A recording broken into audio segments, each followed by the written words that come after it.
Good evening, ladies and gentlemen. Welcome to Smoke Lounge. Today we are going to be discussing deal or no deal. I want to talk to y'all, the audience, and a lot of people are talking about trading back, trading Tyreek Hill, mortgaging the future. Will this be a tank year and all that? But we'll discuss it when we get back as the Smoke Lounge returns.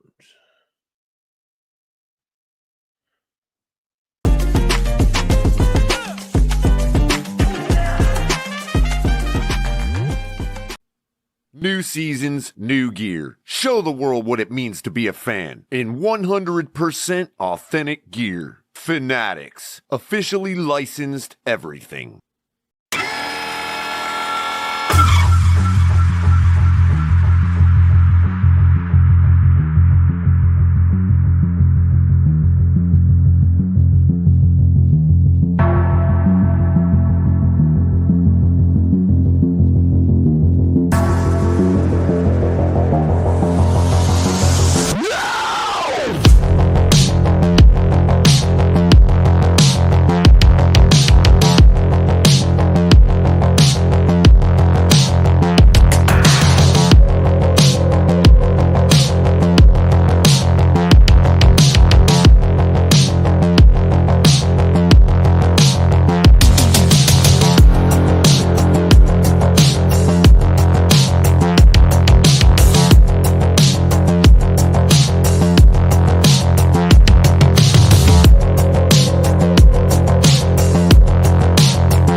What's going on, everybody? El Cap, what's going on, man?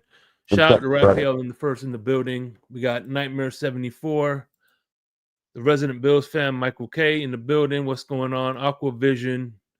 What's up, y'all? Hey, what's going on? El Capitan. I'm glad you're here. Yeah, sorry I missed the celebration of your, anniversary. 2 years, baby. And stuff. Yeah, brother. I it's just been rough over here with the family and stuff, as you know. Hey, so listen, we understand, man. I know it's just, man, it's been bad shades. It's been real hard. I feel you, man. It's been pretty rough, buddy.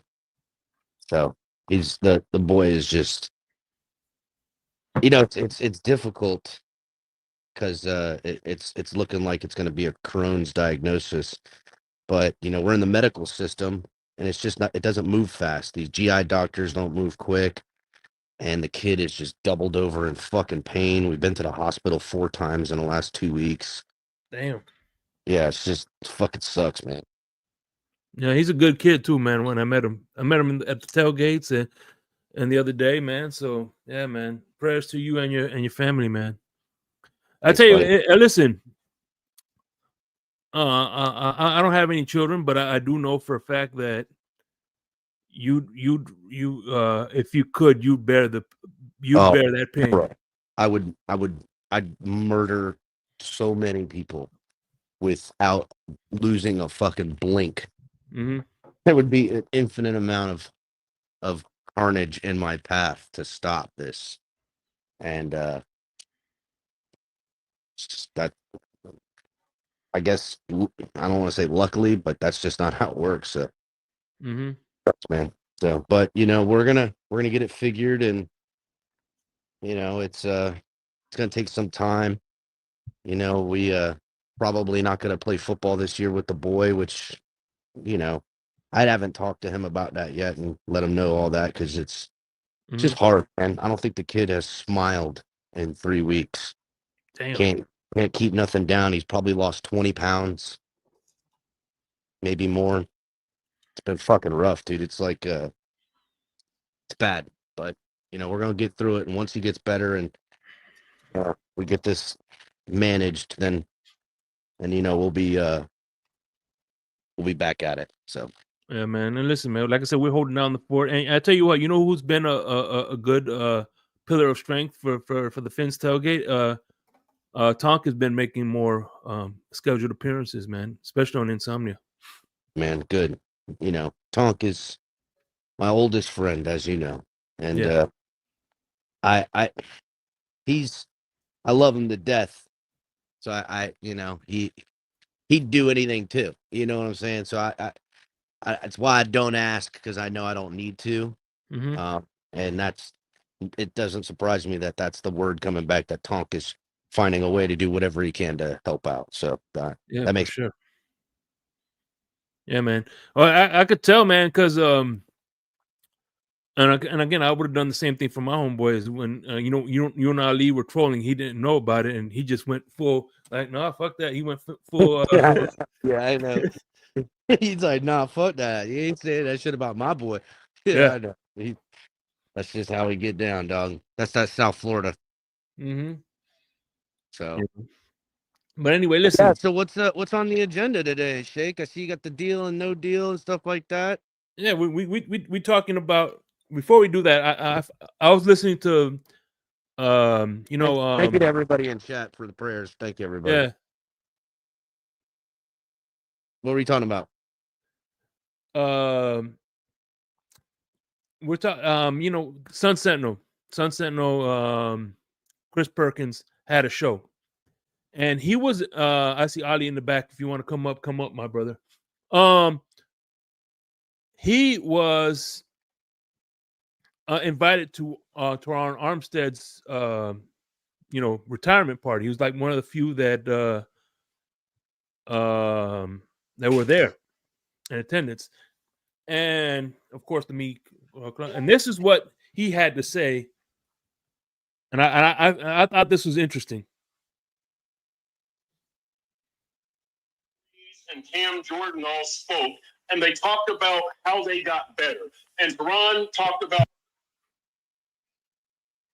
Can you hear that? Yeah, we could hear it when it was coming on. So correct me if I have this story wrong, but Teron said in rookie year he's really struggling, and at one point Sean Payton came up to him and asked him, do you really, maybe you don't even belong in the NFL? And so Teron says this is a turning point for him, and he said Sean Payton was really hard on him, and he said that basically Sean Payton was a jerk, in some ways, but he said it made him a better player. Drew Brees was saying when he first saw Teron. All right, I reason shout out. And speaking of Tonk 7, what's up, Tonk? What's up? What up? And so the reason I bring that up is the fact that Sean Payton went up to Teron Armstead and said, you don't belong in this league. And that's what took him to make that turning point and say, hey, no, I'm going to prove you wrong. Does that sound familiar at all? Well, that's kind of like, I don't know. I think it's innate in men, right? Or becoming a man. It's where those that doubt you, those that, that tell you you can't do something, that shouldn't be what destroys you. It should be what fuels you. And if it's what breaks you, then they were right all along. See, in all phases of life, right? People are going to look at what you've earned and say you didn't earn it because they don't have it, and that you must have cheated or you don't deserve it, and maybe you had a shortcut or something. Envy is a son of a bitch. And really, more often than not, people tell you can't do something because either A, they don't want you to do it, so you don't rise above where their status is and get more than they have, and that misery loves company. Or B, it's somebody that's saying that to you because they want you to find who you really are and dig deep and overcome it. So that doesn't surprise me. Wasn't Teron Armstead like a 6th round pick or some shit? I believe he was a 2nd round pick. Is that right? Mm-hmm. When was Teron picked? I know he wasn't a first. I thought he was like a 5th or a 6th round pick. I could have that wrong. Does anybody in chat know? I know he wasn't a 1st rounder. I know that. Maybe it was a 2nd rounder. I don't know. But, Sean Payton, notorious son of a bitch, right? Like notoriously hard on his players. And it He was worked. a third-round pick, 75th overall. Third round. I knew it was a middle round pick. I thought it was Yeah. fifth, but whatever. Yep. But yeah, I mean, look, having a third round designated pick on you and going in the third round to becoming everything that he was, one of the best. Tehran did that. And whoever doubted him along the way was the fuel that made the engine go. And that's just the facts of life. You know, adversity creates opportunity. That's what Mike McDaniel says. And it's the right thing. You know, I've always said, look, if you're not growing, you're dying. When you're saying, best way I could put it is in physical fitness, right? If you're not breaking your body down to build it up, it's breaking itself down to build it down. And that's true in everything in life. If you're not educating yourself, you're not growing, you're losing. That's it. That's all. And that's, you know, the facts of life. You're welcome, everybody.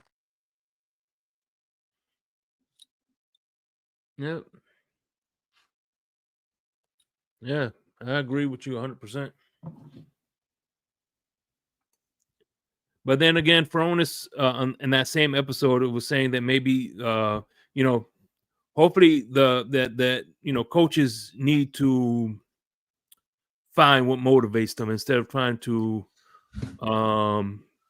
do it one size fits all. You know what I'm saying? You know, I'm sorry, Shake. I didn't mean to interrupt you, but I wanted to kind of jump on the back end of what El Cap was talking about. Yeah, go ahead. Let's not forget when Flores was here. Does everybody remember the TNT wall? Does anybody here know what that stood for? Takes no talent. Exactly. And what that was about was the, you know, working hard and eliminating all of the errors. When they made a mistake, they would run and sprint to that wall and back, right? It is to eliminate the errors. It's about hard work. It's about grit. It's about putting it all on the field, all in the weight room, all in the hard work, right? To create a special moment. And the fact that your QB cried because your coach said that you don't belong in the league, well, that was him telling you, I need you to work hard. I need you to put the work in, right? I need you. That was him to motivate him. I'm sorry, that was you being used as a motivational tool, not as a hate crime like some people in this community like to claim it is, right? Well, and that being said, I'm sorry, but the jig is up, bro. Our quarterback needs to put in the hard work. And Teron Armstead, the fact that he came out and said that Sean Payton, you know, said those things, and you know that's what he did.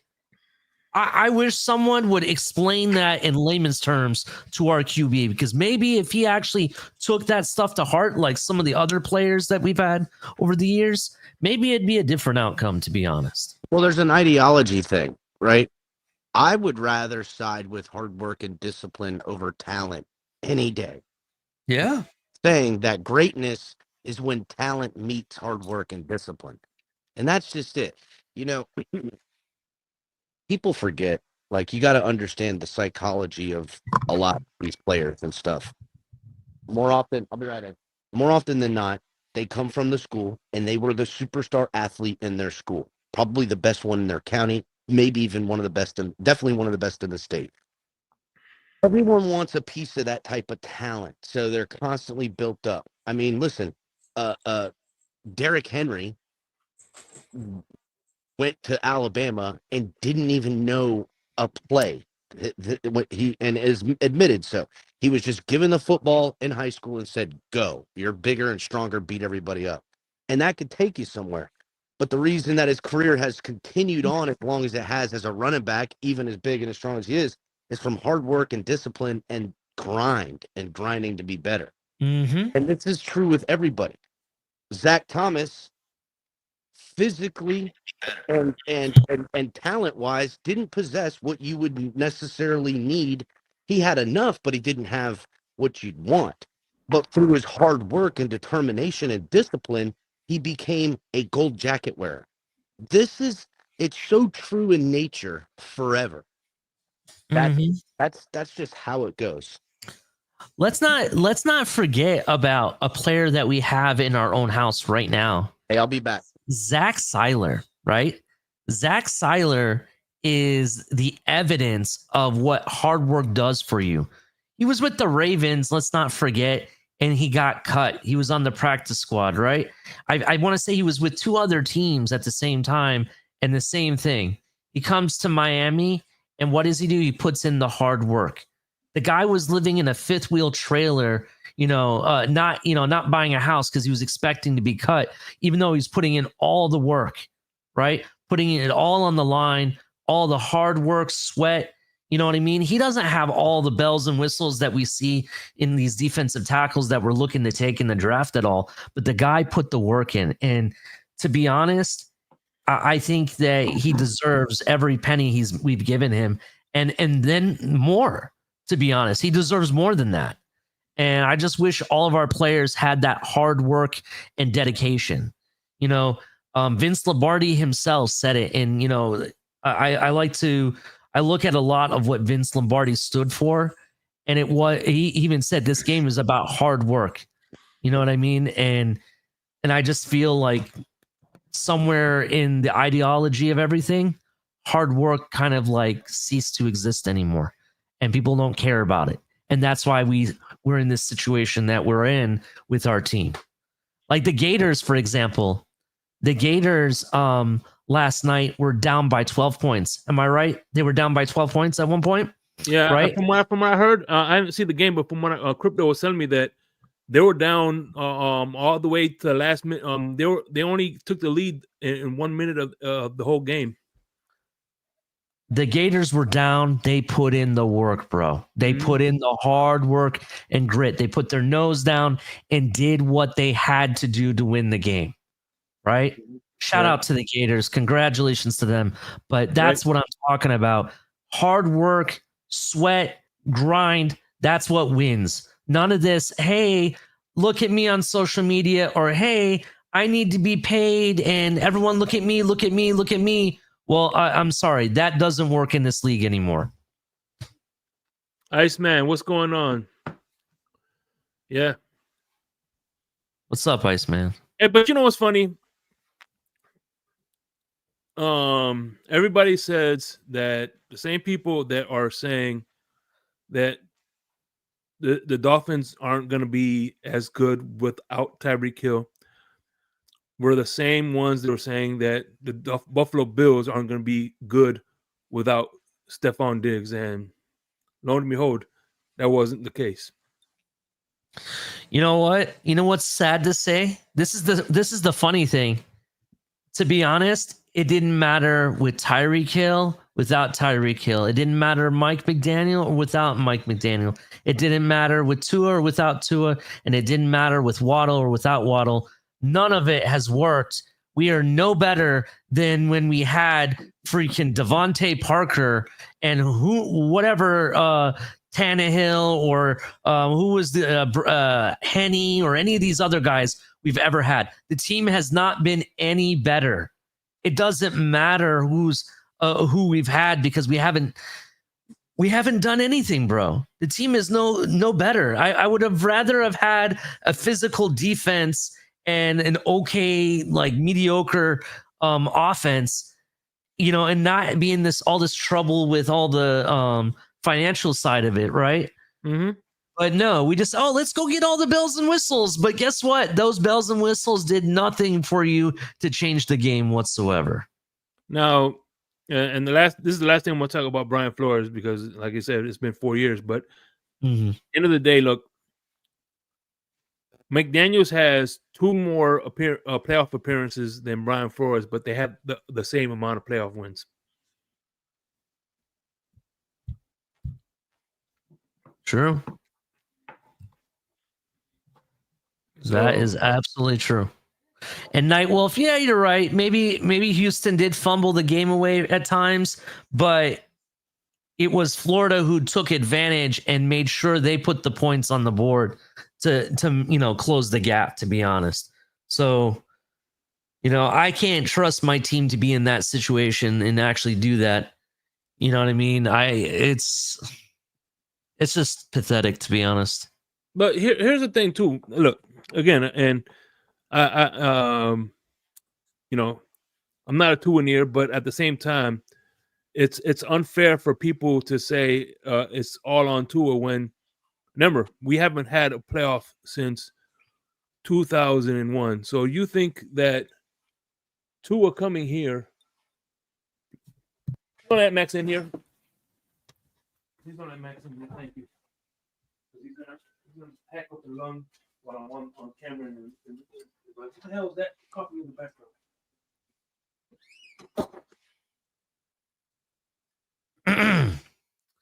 Everybody, make sure you hit the like button, turn on the notification bell, and subscribe if you haven't already. Shake, I muted you. I don't know if you can hear me. Okay, what was that saying? I don't know where you went. I'm sorry. I wasn't sure where you were going. Oh well. No, okay. We're talking about Tua now. It's like we haven't had a playoff win since we haven't made we made maybe 2 appearances, 2008 and then 2017. So at the end of the day, you can't blame a dysfunctional organization at the helm of Tua, because it's very hard to for one man to get us out of this funk that we're in. I completely understand you. However, this is what I'm gonna fire back a little bit, and I just got done having this conversation with Lewis. I do agree that it is not all Tua's fault, right? There's a lot of dysfunctionality across the entire organization. So with that, you're going to have issues all over the board. There's different layers to it. But when it comes to on the football or on the field situations, and why we lose certain games, if you had Joe Burrow at the helm and not Tua, do you think we're winning a playoff game or two? I can't say, because what's the scenario? What if he gets injured? Joe Burrow's missed has played got injured. Maybe how many seasons did Joe Burrow play fully? He's been in the league as long as Tua has. Yeah, and fully games I would say his first year, he had a little bit of an injury, right? But then he led his team to a Super Bowl, right? Mm-hmm. And then he led his team to an AFC championship game before he was knocked out of that. And then he had the injury, right? Yeah, but Cincinnati before he got there were going to the playoffs every year. They just wouldn't get past the first round. My point is, hold on. Let me go ahead. You're right. Go ahead, Shake. I'm sorry. So Cincinnati has been a way better franchise as far as having success, especially in the AFC North, than the Dolphins have. Go ahead. I just think if you had a guy like Joe Burrow leading this team, you would have more confidence that we win the games that we're supposed to win no matter what, right? I don't think you're going to have situations where you watch the Colts beat you when you should have destroyed them. I don't think you're going to have a situation where the Texans hand you the ball 4 times so you can put it in the end zone and you can't get it done. I think Burrow is going to take advantage of that. I don't think Burrow is going to have a situation where he can't beat the Bills. Right? Look, we've seen Burrow go up against us with lesser receivers because his receivers and top weapons are injured, and him destroy us. Right? I don't think I see a situation what game was that? Where we can't win more with a guy like that.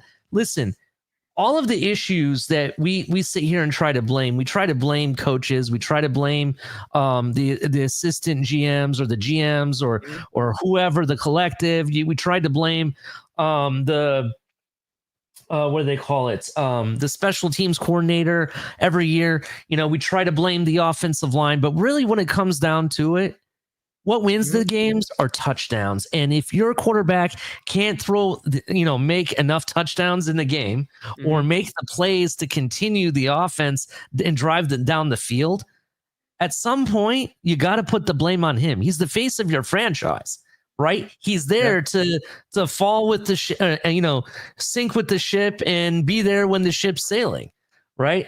And for me, I just got done having this conversation with Lewis, so this is really Lewis has me buying into this, and I'm starting to believe it.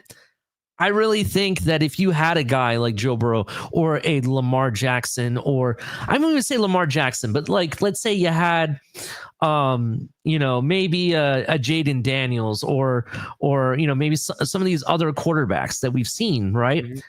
I really think that the outcome could be different. Even with, if you had Joe Burrow on this team instead of Tua, you wouldn't need Tyreek Hill. I would argue you don't need Tyreek Hill. You know what I mean? I would argue that Waddle would be more than enough because why? Quarterbacks have the ability to extend the play. They have the ability to play to help your receivers play beyond their talents. And that's why I think that it comes down to our quarterback. And yes, there's this functionality on the team, the organization part of it. Yeah, I agree. But sometimes great players can overcome those dysfunctionalities. Okay.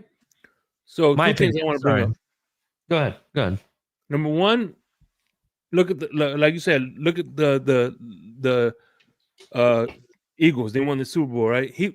Would you say Jalen Hurts is the best quarterback in the NFC? In the NFC? Mm-hmm. He's one of the best. I won't say he's the best, but he's one of the best. And there's probably a lot of quarterbacks that he got better quarterbacks that he got past. So the thing about what helps Jalen Hurts is that he was a part of a good team. The Eagles. They got to the Super Bowl before him and during him. And they won one with Nick Foles. That's true. Look, I'm just saying. I'm not saying that Tua is the next Dan Marino or something to that extent. But I'm just saying the fact that Miami has been a terrible team altogether doesn't make it doesn't help. It's not going to help Tua get over the hump as well. Yeah. I like what BMCD said. Hurt did play like the best QB in the NFL when it mattered the most. I would agree with that. That is true. I would agree with that for sure. I like, Jalen Daniels, the guy from Washington, and I like Hurts, but who's the best in the NFC? That's a good question, Shake. That's kind of hard to answer, to be honest. So I mean, I've always put a premium on the better team will always beat the better QB. Mm-hmm. I mean, look at when Brady was with Tampa Bay. Yeah, Tampa Bay. He did help Tampa Bay get over that hump, but remember, Jameis Winston threw for 5,000 yards with that team and for 30 touchdowns. Mind you, he threw for 30 interceptions, but 30 touchdowns and 5,000 yards is still an impressive feat, no matter how you slice it. So then you couple that with you add Leonard Fournette, Gronkowski, and but Antonio Brown. Mm-hmm. That's and that's when he got there. So had Tom Brady went to Cleveland or another team that was dysfunctional for years, I don't think he had the same level of success that he did with Tampa Bay.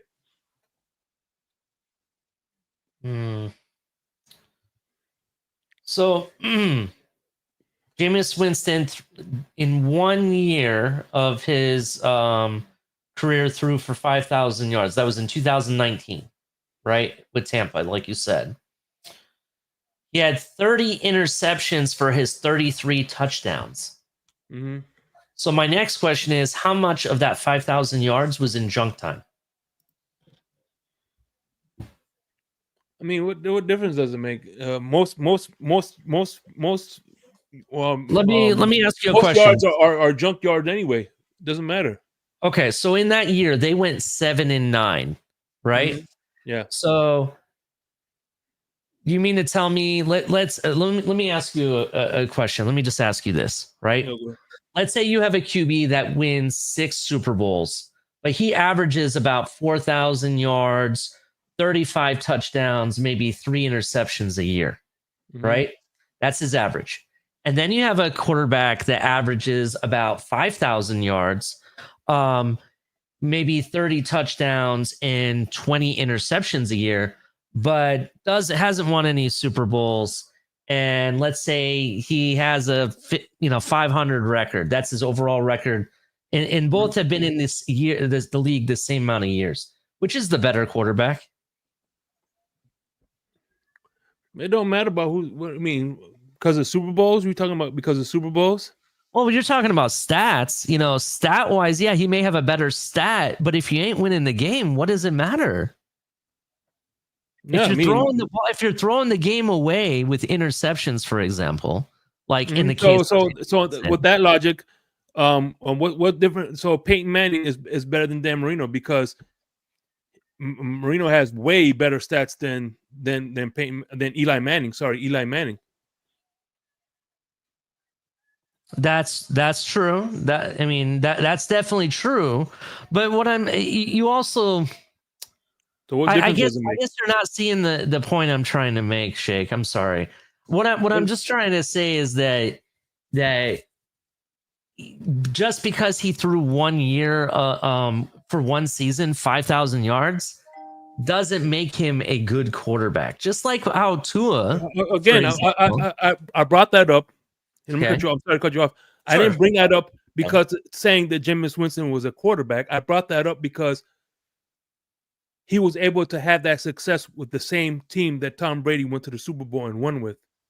So that team that he was on, he was able to have that success because of the team he was on, not because he was a good quarterback, because of the weapons he had, because of the coaching he had. He was able to reach those milestones. That's the reason he got those stats, because of the team he was on, not because he was a good quarterback. Okay, so you're saying it's more because of the team around him than it is the quarterback. Is Correct. What you're saying. And that's why I think that's why I know that Tom Brady was able to win that Super Bowl, because he knew that that's what they were. That's why he knew. That's why he knew to go to Tampa Bay, because he knew they were a quarterback away from winning a Super Bowl.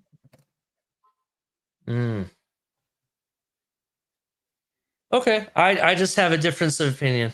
It is what it is, Mm-hmm. What happened to Tonk? Tonk was here just a moment ago. What happened? Mm-hmm.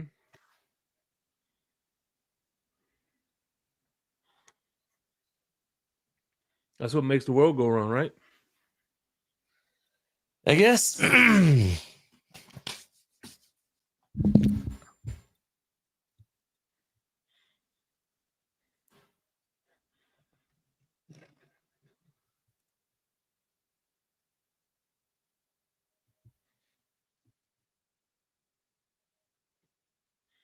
Yeah, I guess it was pointless for him to play.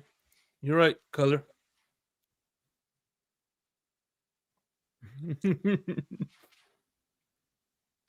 But hey, by the way, you're gonna be in the blender this Thursday. We're gonna be definitely. I'm excited. I sent it to your Twitter. I sent it to your Twitter, Lewis. I'll send it to you also, Twitter, Lewis. I'll send it to you as well.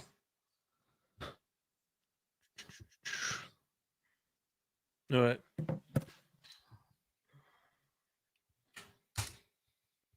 Yeah, we're gonna be talking about your favorite draft picks and things like that. So that's gonna be a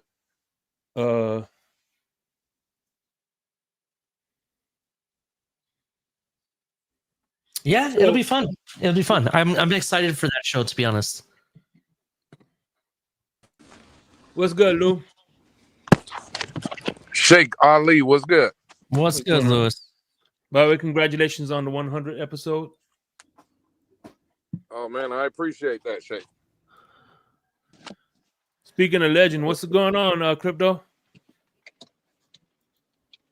Oh, Crypto's here. Hey, real quick, I got a show idea for you, Sheikh. I think this would be right up your alley, and I couldn't think of a better person.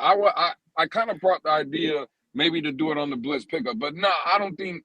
Again, I think this is a great topic for you since we are in the draft season, right? And a lot of people are doing mock drafts. Let's do a mock draft, Sheikh, of the 2025 scapegoat of the year for the Miami Dolphins. It could be anybody in the front office. It could be a coach. It could be a player. Yeah. I'll tell you what. I'll do that for next week's Smoke Lounge Tuesday.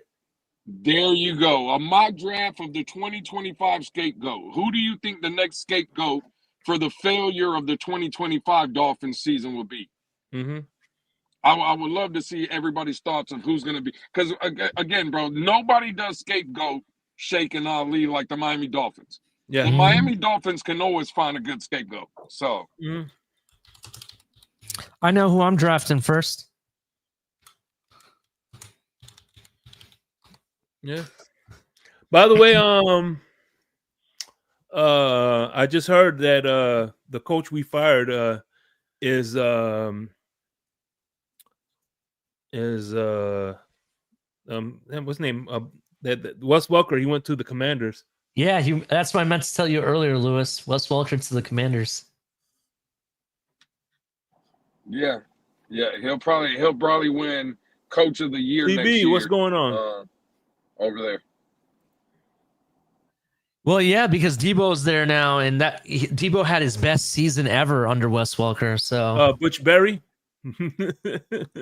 No, I'm taking my scapegoat of the year. This is the guy that nobody wants to give credit to, and he hasn't been brought up this season at all. So it makes me wonder what's going on. Bevel, Coach Bevel. That's who they're going to blame next. I mean, I see a good debate going on in the chat. And I guess it's about the Joe Burrow comment. I guess from what I'm seeing, I'm just reading. It says Ali said Burrow wouldn't need a cheat or whatever. I was extending the conversation that we had in the space. I agreed with what you had to say. And I thought I really believe in it, and that I was bringing it to the fact that if you changed out Tua for Joe Burrow, do we still have the same problems that we have now? No, absolutely not. So that's why when I was reading the thing, I'm not even going to say that Burrow wouldn't have needed Cheetah or needed Waddle or don't need Jamar Chase and T. Higgins. That's not going to be my argument, but my argument to Dolphin fans would be is when I hear that the Dolphins haven't had a good team, right? Like the roster construction has been bad, and the offensive line has been bad, and Chris Grier don't know how to build a team, and that's more what I was speaking on, because I'm sorry. And again, if it hurts people's feelings, that sounds like more of a personal problem, not mine. In my opinion, if Joe Burrow was here over the last 3 years, we do have a playoff win. In 2023, it's hard for me to believe that if you mean to tell me we have a 3-game lead with 5 games left, I believe Joe Burrow, if he's the quarterback of the Miami Dolphins, the Dolphins win that division. I believe instead of going to Kansas City in that round one matchup, we're playing the Pittsburgh Steelers at home with Mason Rudolph as their starter and TJ Watt not playing in the game. I believe Joe Burrow leads the 2023 Miami Dolphins. Actually, to to be fair, actually, we I think we would have been playing Buffalo in at Hard Rock again. Well, that was in the scenario that we had that the last game winner. I don't think Joe Burrow would have lost that other game to Tennessee neither. See, Okay. if we would have kept winning, right, we would have played Pittsburgh at home. Just like Buffalo ended up playing Pittsburgh at home as the divisional winner. So it's hard for me to believe that Joe Burrow doesn't, like, all we do is cry. Well, this team don't win the playoffs. They can't win. Well, again, in my opinion, Tua is one of the reasons and a big reason why this team is ultimately not going as far as we all want it to go. I'm not saying he's the sole reason, but he is the biggest reason. I'm sorry. And if that hurts people's feelings, bro, it is what it is. And I've tried to defend Tua, and when I hear crazy arguments, I still defend Tua. But, bro, enough is enough. After 5 years shaking Ali, the writing is on the wall, bro. We know what Tua is, and he's just not one of those guys. I'm sorry. Well, here's the thing. You don't. I believe that if that's how you feel, instead of people getting in their feelings, just come up with a decent argument to counter what you're saying. That's all that easy peasy, man. I don't think. Well, I see the last comment. Absolutely, Shake. I see the last comment from Nick saying, based on what? Well, I'll give you one. I hear in the Dolphin fan base that this offensive line is terrible in Miami, and that's one of the things holding us back. Okay, cool. I can accept that. The problem is the guy that I mentioned, Joe Burrow, the year he went to the Super Bowl, had the worst ranked offensive line in the league. They were 32nd. That's what they were ranked. They were ranked 32nd. Joe Burrow took them to the Super Bowl. Hey, they had a. So that's what it's based on. You know what they had on that offensive line, Lewis? That offensive line was being held together by a 7th round draft pick that we released before the season even started, right? An Ohio State offensive lineman, if you remember, that we drafted. I'll do you one better. That entire coaching staff is ex-Miami Dolphins, damn near.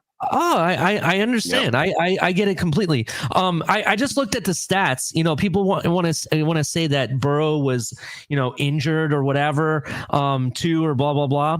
Well, do you know how many games separate Tua versus Joe Burrow in their entire career?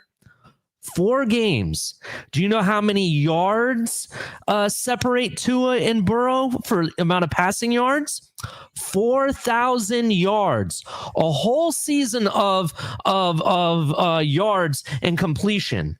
Right? About almost 4,000 yards is what the separation is. And the fact that you want to tell me that, he would be injured too and there'd be no difference. Come on, dude. The writing's on the wall. The stats don't lie. I know people hate to hear stats, but it's actually something that you can use to measure somebody. And I'm sorry, Joe Burrow would have won more games with lesser talent here, and that's a fact. Ali, so Nick has replied, and Nick has said, so Cincinnati got on a hot streak, and besides that one season, where is Burrow better? I'll give you one, Nick. The following season after the Super Bowl, where that same Cincinnati team and quarterback went to the AFC Championship game. So the very next season, he was better than Tua. If you're trying to sit here and make the case that Joe Burrow is not better than Tua, again, bro, respectfully, right? And we're just giving our opinions. But my opinion, I just can't talk football with you no more. Because at the end of the day, bro, sometimes you got to put your orange and aqua glasses off. Like, you got to, at some point, for you to come out and say, after that one season, the season after he was in the AFC Championship game, Tua in 5 seasons hasn't even got a playoff win. Like, what are we talking about here? It's ridiculous. It is ridiculous. I can't believe I have to sit here and argue that Joe Burrow is a better quarterback than Tua. That's what ridiculous in its own. I think Tua is now. I think when looking at it, Tua and Trevor Lawrence are the same guy as far as capabilities go. I would say Trevor Lawrence is probably possesses a little bit more physical talent than Tua, while Tua, I would say, possesses a little bit more football talent. You know what I'm saying? Or quarterback talent, I'll say. But both have equaled nothing in this fucking in this game. Neither have had playoff success. I would say Tua even less playoff success because he looks terrible in the playoffs. But I don't understand where their debate is. Joe Burrow's lost plenty of time. He's been injured, and yet his statistics versus Tua, it's not even close. And I hate how a lot of these people live in this fantasy land where they take that Tua's average statistics and add it for the games on the weeks that he's not there due to injury, and then come to some kind of weird calculus. They do algebra to make Tua look good as a football player. It's the dumbest shit I've ever seen. Well, if Tua was here, we can guess that it's kind of what he would do. It's like, bro, we're not looking for the fucking what is X. I'm looking for what is can win me football games because it's not Tua. You know what's crazy? They're not Cap? using You know- physics you know about what- about They're this not, injuries no, and they're things like not that. using They're not using physics. They're physics. using algebra. They're using You know algebra. what? You know what's crazy? I see people in the chat now writing comments like, "Oh, I guess football is not a team sport. I guess this, that, and the Oh third." my God. And you know what's funny about that? When the Dolphins win, right? Now, listen to the key words I'm saying. When the Dolphins win on Sundays, right? To their point, the Dolphins win. You know what I wake up to on Monday? Tua Leroy, right? You know what I see on Tuesday when they're doing film breakdowns when the all 22s come out? Tua Tuesdays. I don't see nobody saying, "Oh, the Miami Dolphins film breakdown." I see Tua Tuesdays.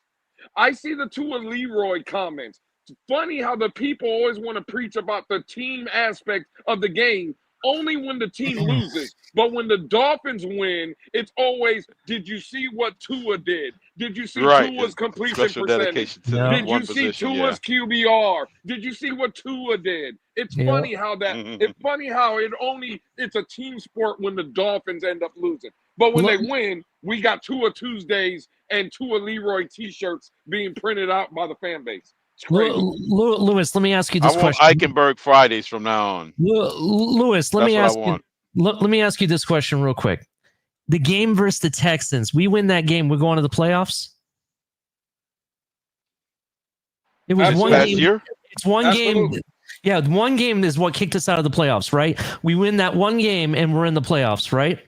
Well, how many times did our team, as a team effort, gave the ball back to Tua in that game to try to give them the game? Even the Texans handed the ball back to them, like, "Here, you can have it. Do whatever you can do," right? And how many interceptions did he throw? Right? Was that a team problem that he threw those interceptions? It wasn't the offensive line, because last time I remembered, they could barely get to him. He wasn't getting touched. Yeah. And look, I'm not Yeah, here's here's the team thing, Ali. The But I'm Texans was sorry, pretty good in that game. it's the damn Right. quarterback that keeps screwing up. But here's the thing, right? I'm not going to say that Tua doesn't. He's not afforded a mulligan. Sometimes that's going to happen. Quarterback's going to play bad, throw a bad interception, and the game is over. Or make a bad throw and miss a wide open guy, and the game loss is kind of on him. The problem is that there's like this utopian mentality with football. It's that, oh, when everything's perfect in fucking utopia, then we can judge Tua. That ain't how the fucking world works, bro. It's not. The reality of the circumstances are with a quarterback like Tua or Trevor Lawrence, for that matter, is that they're never going to be the reason you're winning. They might be the reason that you won a game because you had an out-of-body experience, as Crypto would like to say. But the reason that you're a winning football team, no. Now, they can be the reason that you're a losing football team, and they can go, "Well, you're losing because he's not playing." Well, that's part of his fucking fault for being injured and not playing. We paid the son of a bitch. It's not like we didn't hold up our end of the bargain. He's out here on fucking Diddy's old yacht and shit, hanging out with OBJ, trying to take his brand international. Well, we're over here going, "Can we fucking win a playoff game, please?"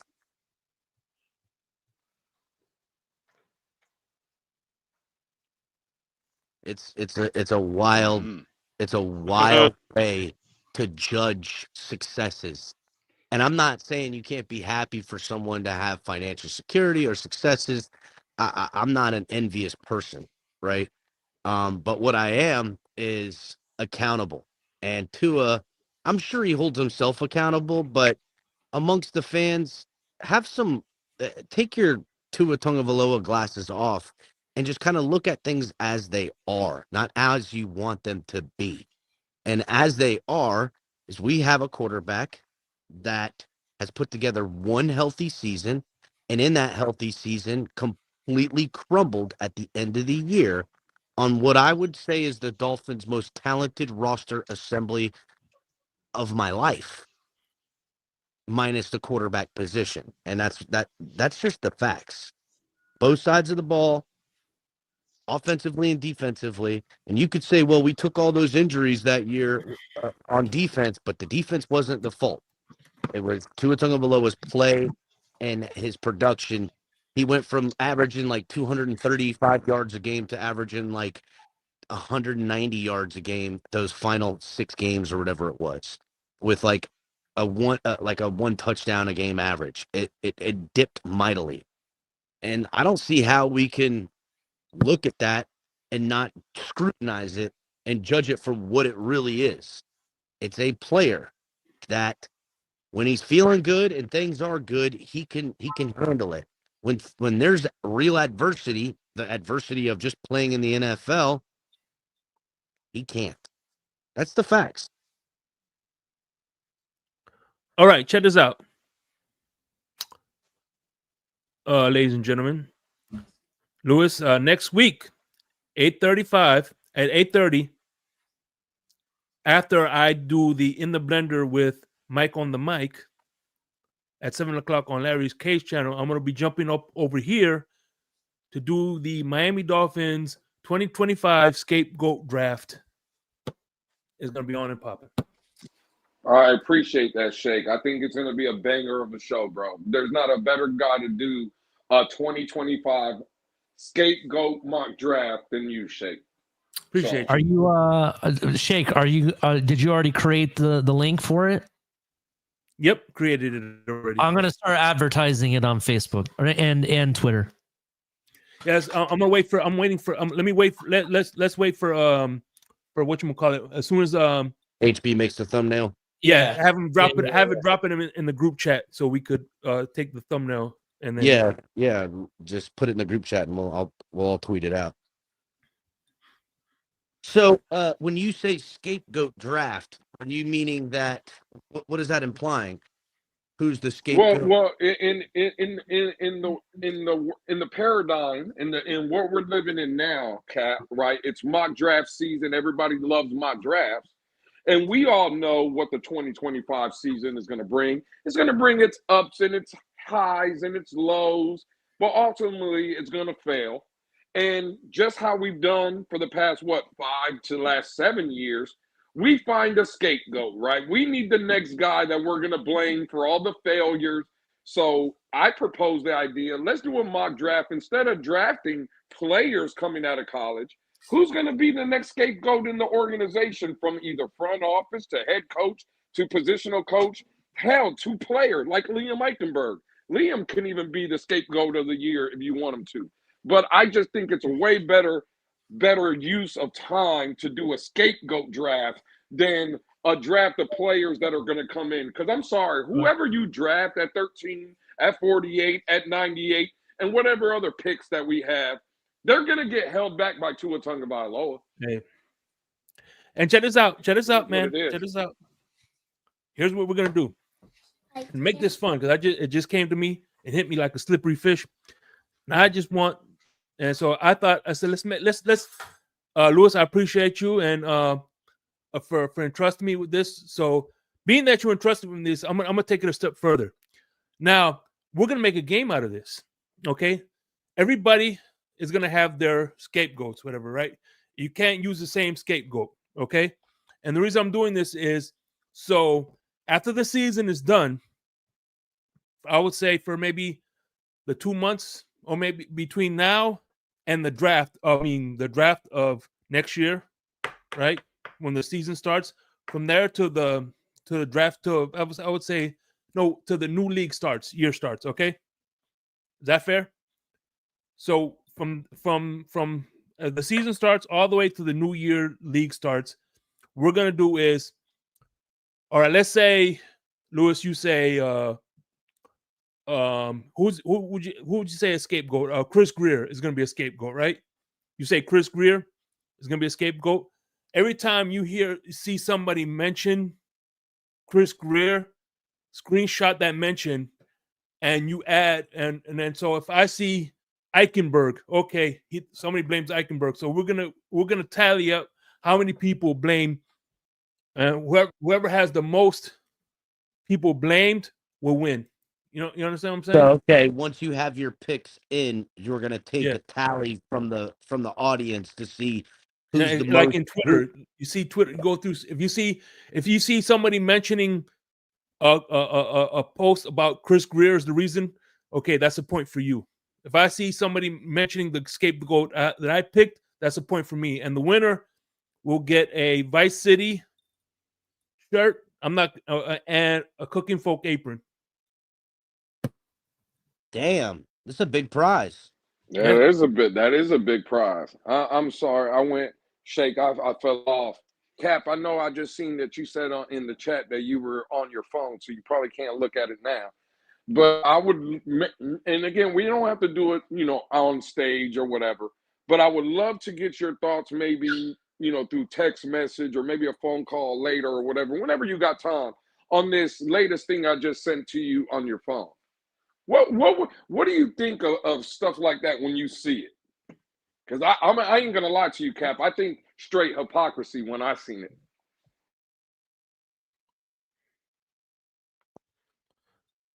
So yeah, I'm looking at that, and listen, I've been attacked. Did you read the whole thing? I didn't. I just glanced at it, but I've been attacked by this individual again, and as you know, when you spread the cheeks for the organization and get down on your knees and open wide for the organization, the love you get, it's kind of, I would say that those that are getting that love are finding something that they're missing. I don't need no love from strangers on the fucking internet. I'm gonna call it like it is, not like everyone's trying to convince me that it could be. And when these quote unquote anti-Tua podcasts and YouTube channels and content creators, listen, the whole reason for these channels they're not the Tua Tagovailoa tailgate. That's not what the anti-Tua. That's not it. Tua has received plenty of praise over this time, but he's never proven anything. And that's the facts. I would say, in the equal adverse is, why are you guys only making Tua fucking love podcasts? Well, You know what I'm you know saying? what? You know what's crazy, Cap? When I They're read projecting. that, That's why. when I seen that, Cap, what struck me odd was, bro, the internet is a hell of a drug. That's the first thing I thought of. And let me try to explain why. When you're a clout chaser like that, when all you're doing it for is for the clout, that again, you're addicted to the drug, you're addicted to the high. The fact of the matter is, to put out a tweet like that and to tell people be better parents, to tell people that you're fat and you're ugly, or to tell people go touch grass in another sense, right? Now, you've been on podcasts though with known people that don't believe with Tua, that kind of have a bad opinion about Tua. And you know what that said person that put out that very long tweet and called everybody all kind of names and all kind of stuff. You sat on a panel though with a person that supposedly doesn't like Tua, and you were keying with that person though. You were joking around, having a great time. You didn't mention not one thing that you put in that tweet. You never mentioned it or uttered a word about none of it. Well, why? Because you were sitting on that panel with that person? Yeah. Like Cat it's fell just off real crazy. quick. Cat fell off. Doesn't make sense to me. Doesn't make sense to me. I would never respect a person like that. If you feel a certain way, just come out and say it. Don't talk shit, but then because you're on a panel with somebody or just around somebody that you know might have that opinion that you obviously you don't like when people talk about Tua. Why didn't you tell that person? Because you were sitting up there and getting your name out there and just clout chasing. I will never respect a person like that. I'm sorry. Damn.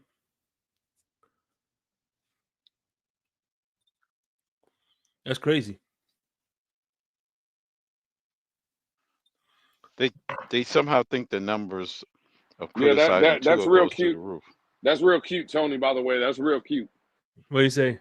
What he say? That I'm not even gonna read that shit. But again, it's cute. I get it. I see it.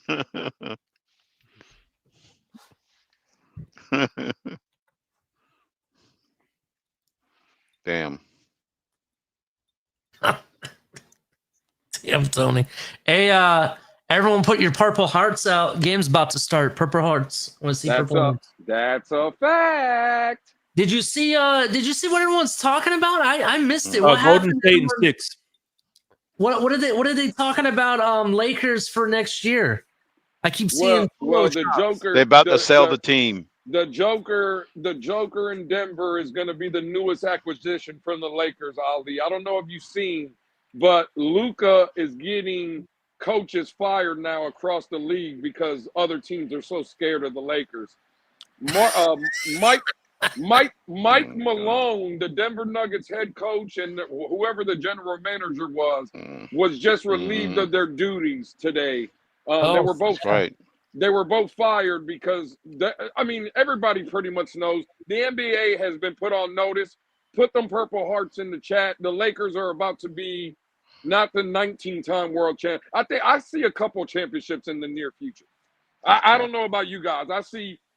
Listen, knowing Luka and if we could pull off the trade for the Joker, you might as well just it's snowing in the NBA if you catch my drift.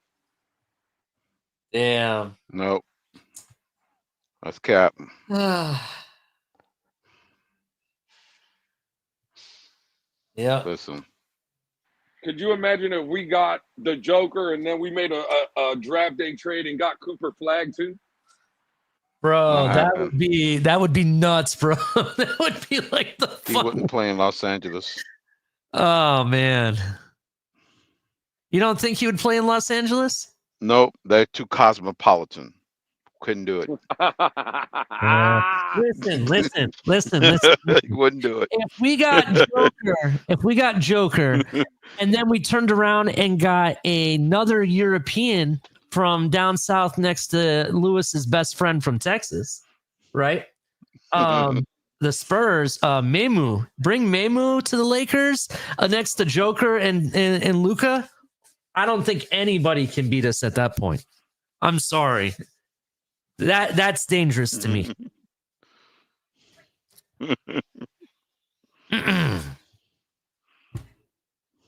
Anyways.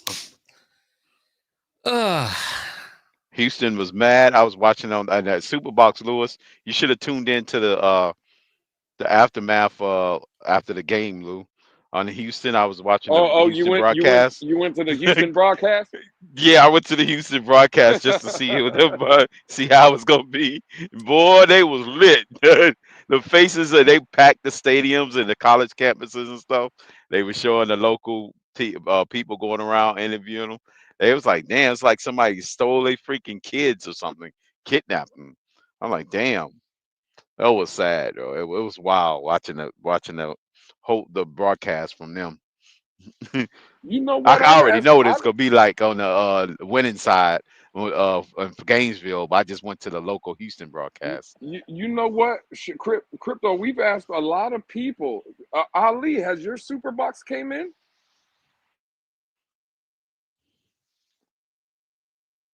Ali, you there? No, you probably stepped away. Oh yeah, probably phone call. But yeah, Yeah, that's what I would try to do. Go I got switch back and forth. What's up, bro? No, we've asked a lot of people, Ali, about their super box. Has yours came in? No. Mine, unfortunately, there was a snafu, and I'm waiting for mine still. It's coming though. It's coming. Yeah. It's all good I'm though. gonna have to get the 6s because the version I got, they don't even sell no more. I was trying to buy another one for my living room. Now I gotta upgrade to the 6 now because apparently I can't get the 5s at the prices I want. At the price I bought mine for. I got to get the 6. It's like $250 now for the 6. Yeah, they've raised prices a bit, but I was gonna say that I haven't even gotten mine, and I'm already selling it to my family and everybody's talking about ordering one now. Yeah. Yep. So I'm gonna go ahead and get the 6. You've done a little research, then I'm assuming, Ali, on it.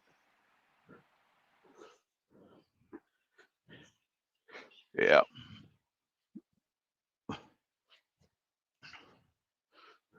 Sorry, I keep getting phone calls. Yes, I've done some research on them, and the main difference from what I understand is the amount of storage space is what the biggest difference is.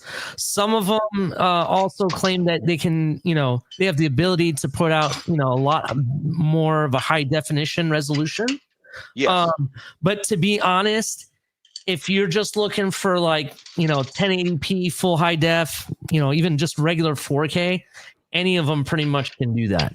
So I'm not, that kind of stuff is not really that important. The other thing is you might see them for like $500. All of that is because they're trying to sell every known accessory that you can get for them. You don't need all the accessories. Right. Yeah. Some people want that remote control that it's like a keyboard or whatever. You don't need that. Right. No, you don't need that. No. Yeah. So have you watched any YouTube videos of the setup and all the functions that it can do though and stuff like that? Yeah, I've watched quite a few videos. I wanted to make sure, before I purchased, obviously. But I trust everybody. You guys told me you have a few of them and everything, and it looks pretty simple. It doesn't look very hard to set up. It's actually something that is small enough you can take it on the go. Maybe even take it, when you're traveling or whatever, because it looks like you can. You just need the high def. Ali, I've taken that with me. I've taken that with me on family vacations, and when we get to the hotel, most TVs now have HDMI, hookup. So I just hook it up, put the power on.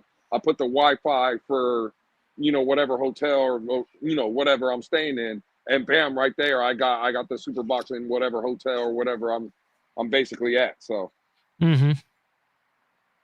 Yeah, that's basically what I'm looking to use it for too. Me and my family, we usually go on vacations 2 or 3 times a year, and it's usually a week at a time. And I want to be able to watch whatever I can with the kids and everything. So it's definitely awesome. And I asked my parents how important is DVR to you, because that's the only feature that I could see might be an issue for them, and they said not that important. They just wanted the ability to watch whatever they want at any moment. That's pretty much what they want. And my dad watches all the sports, so it'll be good for him.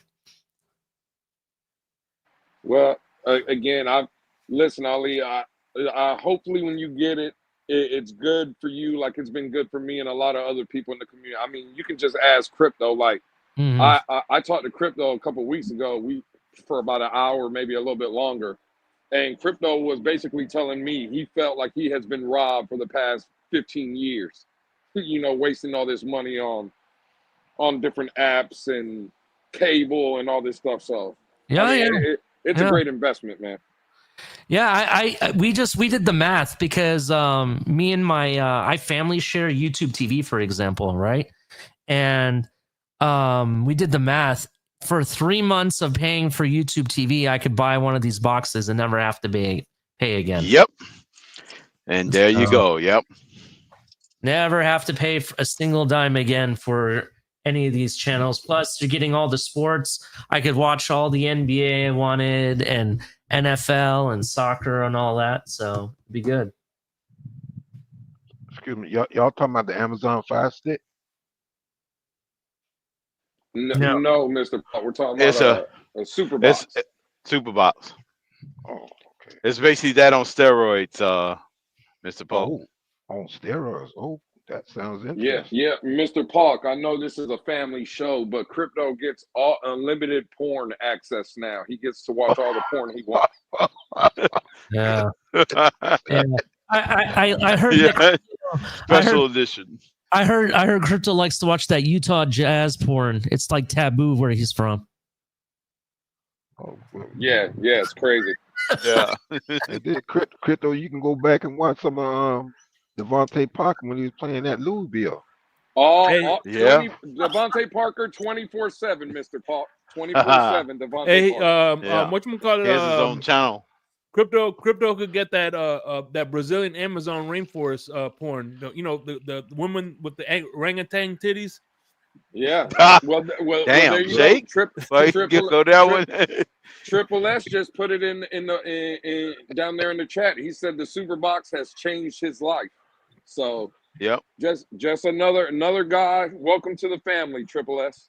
Yep. Yep. He just got his last week. Yep.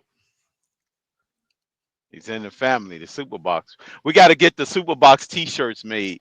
You know, you got to get all our those Superbox T-shirts. You know, with the big S on there. I'm gonna check SB. it out, Hell yeah.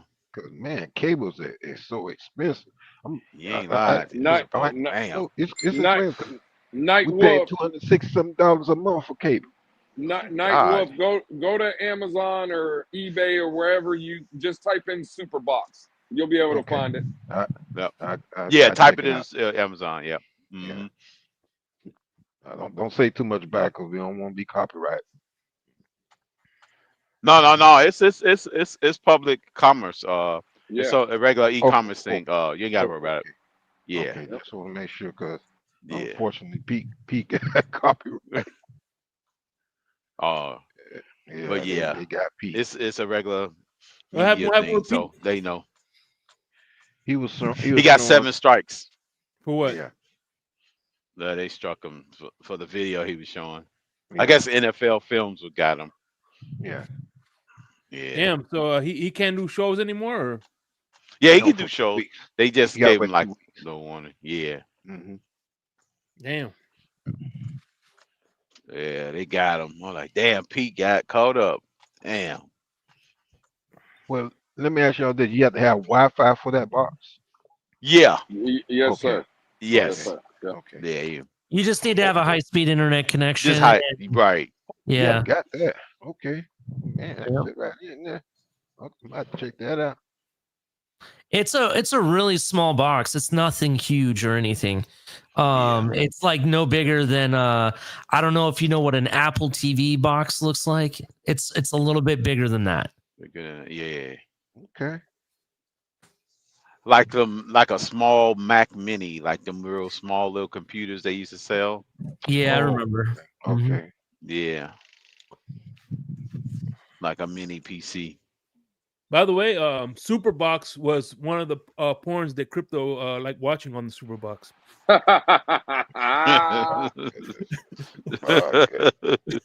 That was Spectrum and on TV, Shake. You got to get it right. It was on TV and Spectrum. Yeah, you're right on that, Crypto. I remember on TV when it first came out. Oh my goodness. On TV boxes, Mr. Yeah. Polk. Man, Yeah. that's crazy. No, man, my dad had one. Good. Crypto, grief.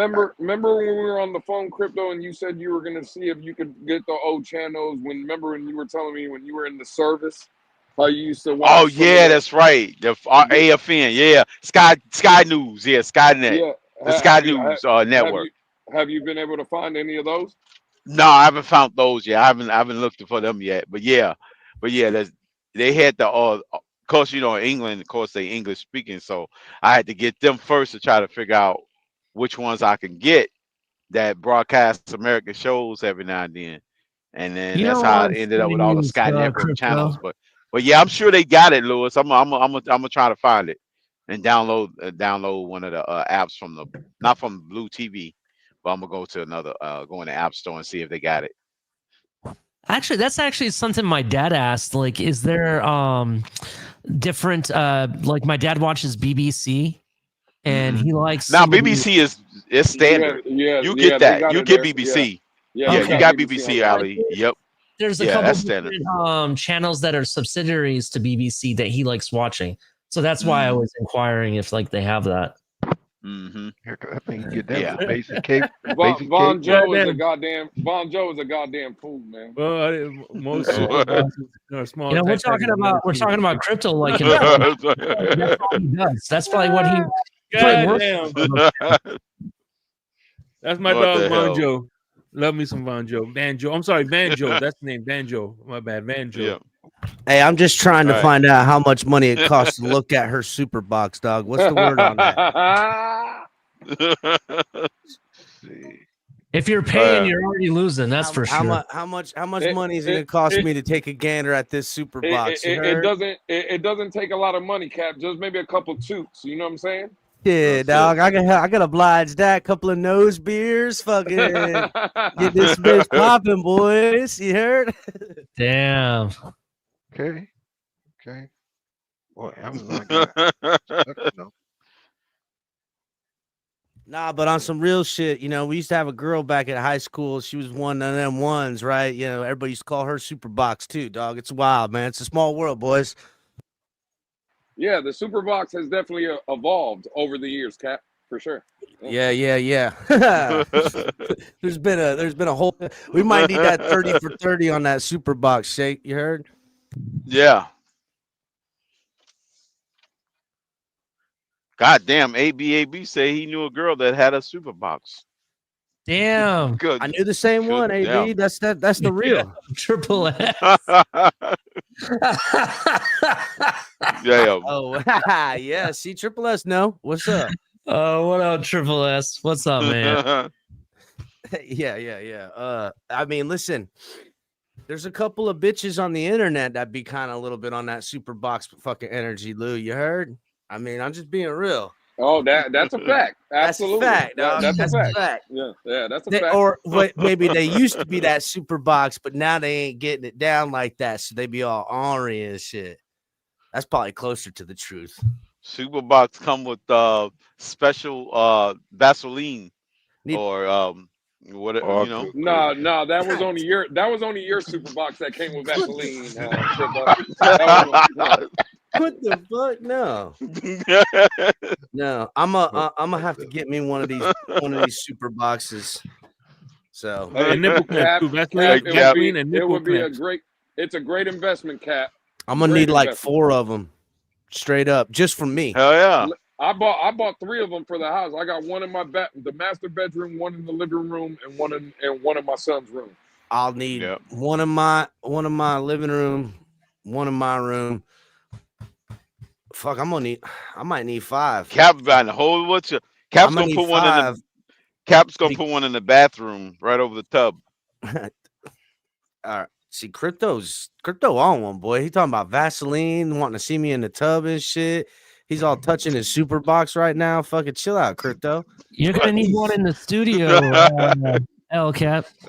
Well, maybe not, because usually when I probably because I got the studio or my back porch. I'll tell you what, I probably do. Man, you got it on the back porch too? Can everyone? Yeah, I'll be getting it in the studio. I'll Use be a getting hope for that, Superbox on the Bonjo. back porch.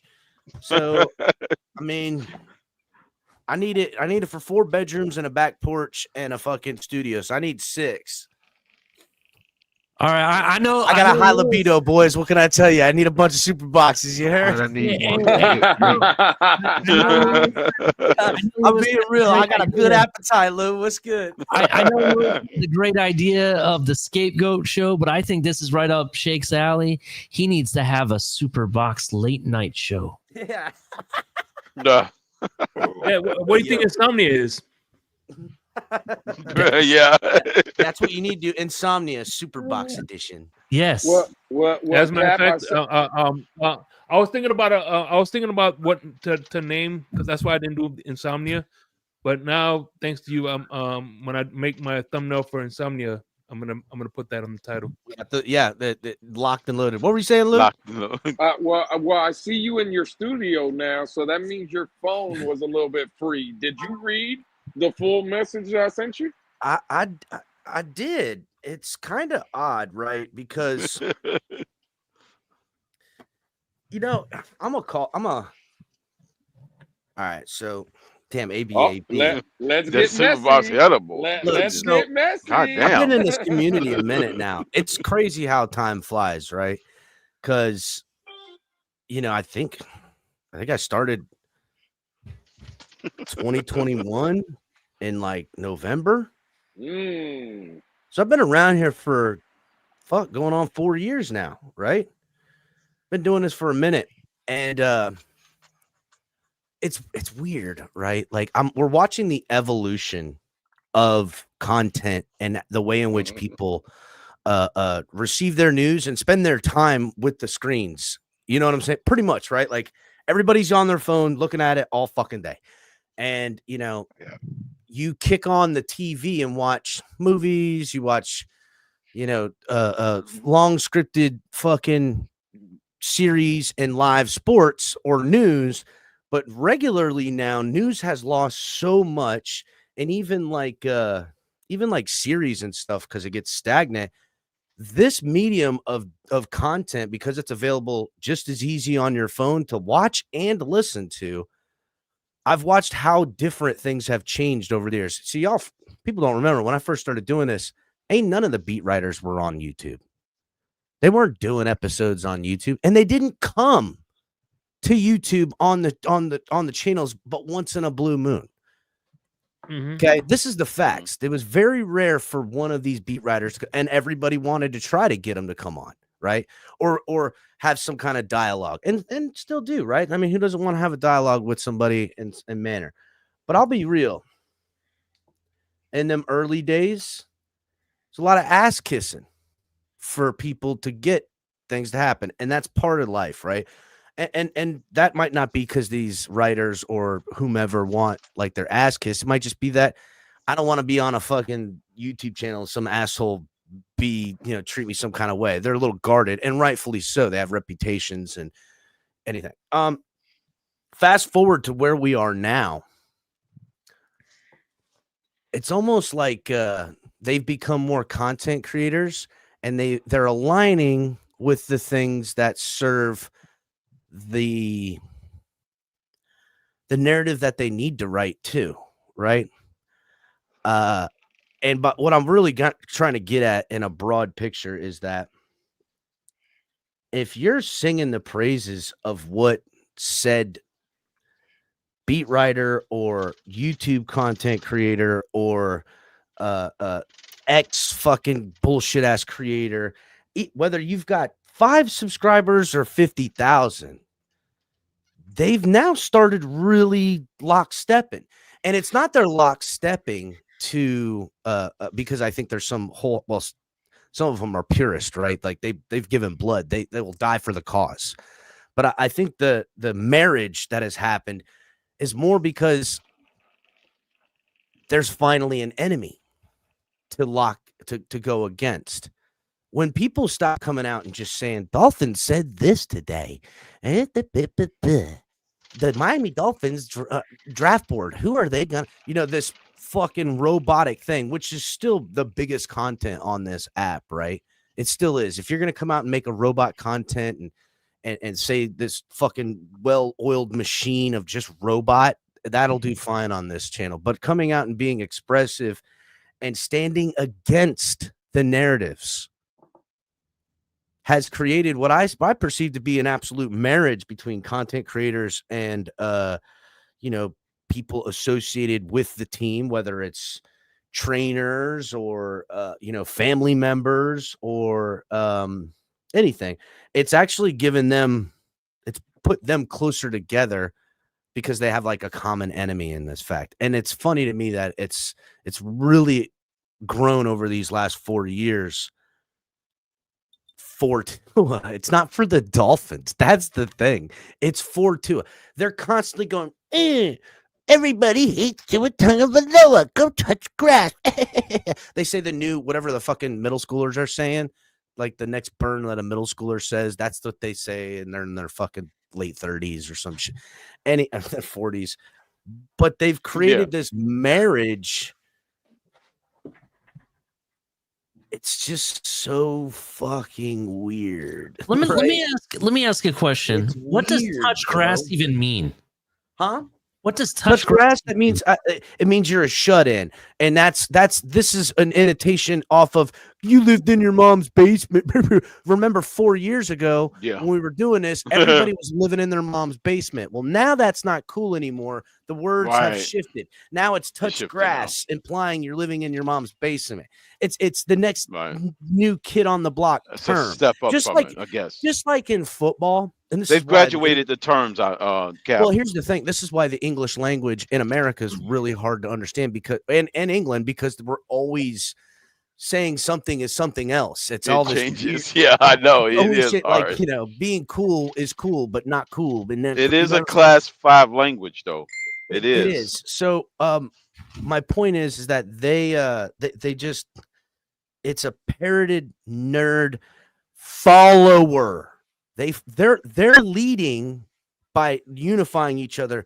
But to me, I will never see anything more than just followers in the sense that parroting the term and surrounding yourself with people that agree with you and willing to lie to yourself about that is I'm just not going to partake in your bullshit ass reality, dog, right? Just not going to do it. I am touching grass.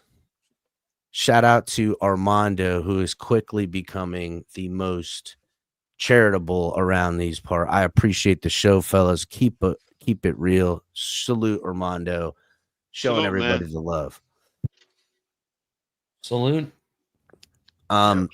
Yeah, that to me is what we see, and from the text that Lou sent me, that's what that is, right? That's because there's trolling accounts that are out there, right? There's trolling accounts. We see them. I follow plenty of them. Some of them are really fucking good, and they troll on both sides. Some troll for Tua Tagovailoa. Well, fuck, the whole fan base will troll for Tua when things are going good. I do it. I fucking troll every opponent. I've had creators on this channel that I've trolled in games I knew we couldn't win, and I don't care because I'm fighting for the team. I'm telling them how Tua's the greatest and don't believe it because I stand for my colors, right? But Crypto believes it though. Sometimes I do believe it. Sometimes I do believe it, and there's sincerity in that. And they want to see me in this delusional belief. That's what's kind of weird. Like it's almost like crazies have to surround themselves with crazy to make their delusion reality real. And then there's those that are manipulators, right? And I'm not going to say all writers, but I would say a majority of people I would say a lot of the people who financially benefit off of this team, from content creators to those who are writers to those who are training and whatever, they have financial incentive. And for those of you that are living in your delusional fantasy land and willing to jump out in front and attack Dolphin fans for disagreeing with things of any sort, right? All you've done is, as the follower, allowed yourself to be duped. Because these people they don't give a shit. What they care about ultimately is what financially affects them. And there's a lot of them out there. I would say, and I've watched this happen with over time. Like there's people who get into things for the right reasons, and then you see them become the wrong reasons, right? You see all that stuff. To me,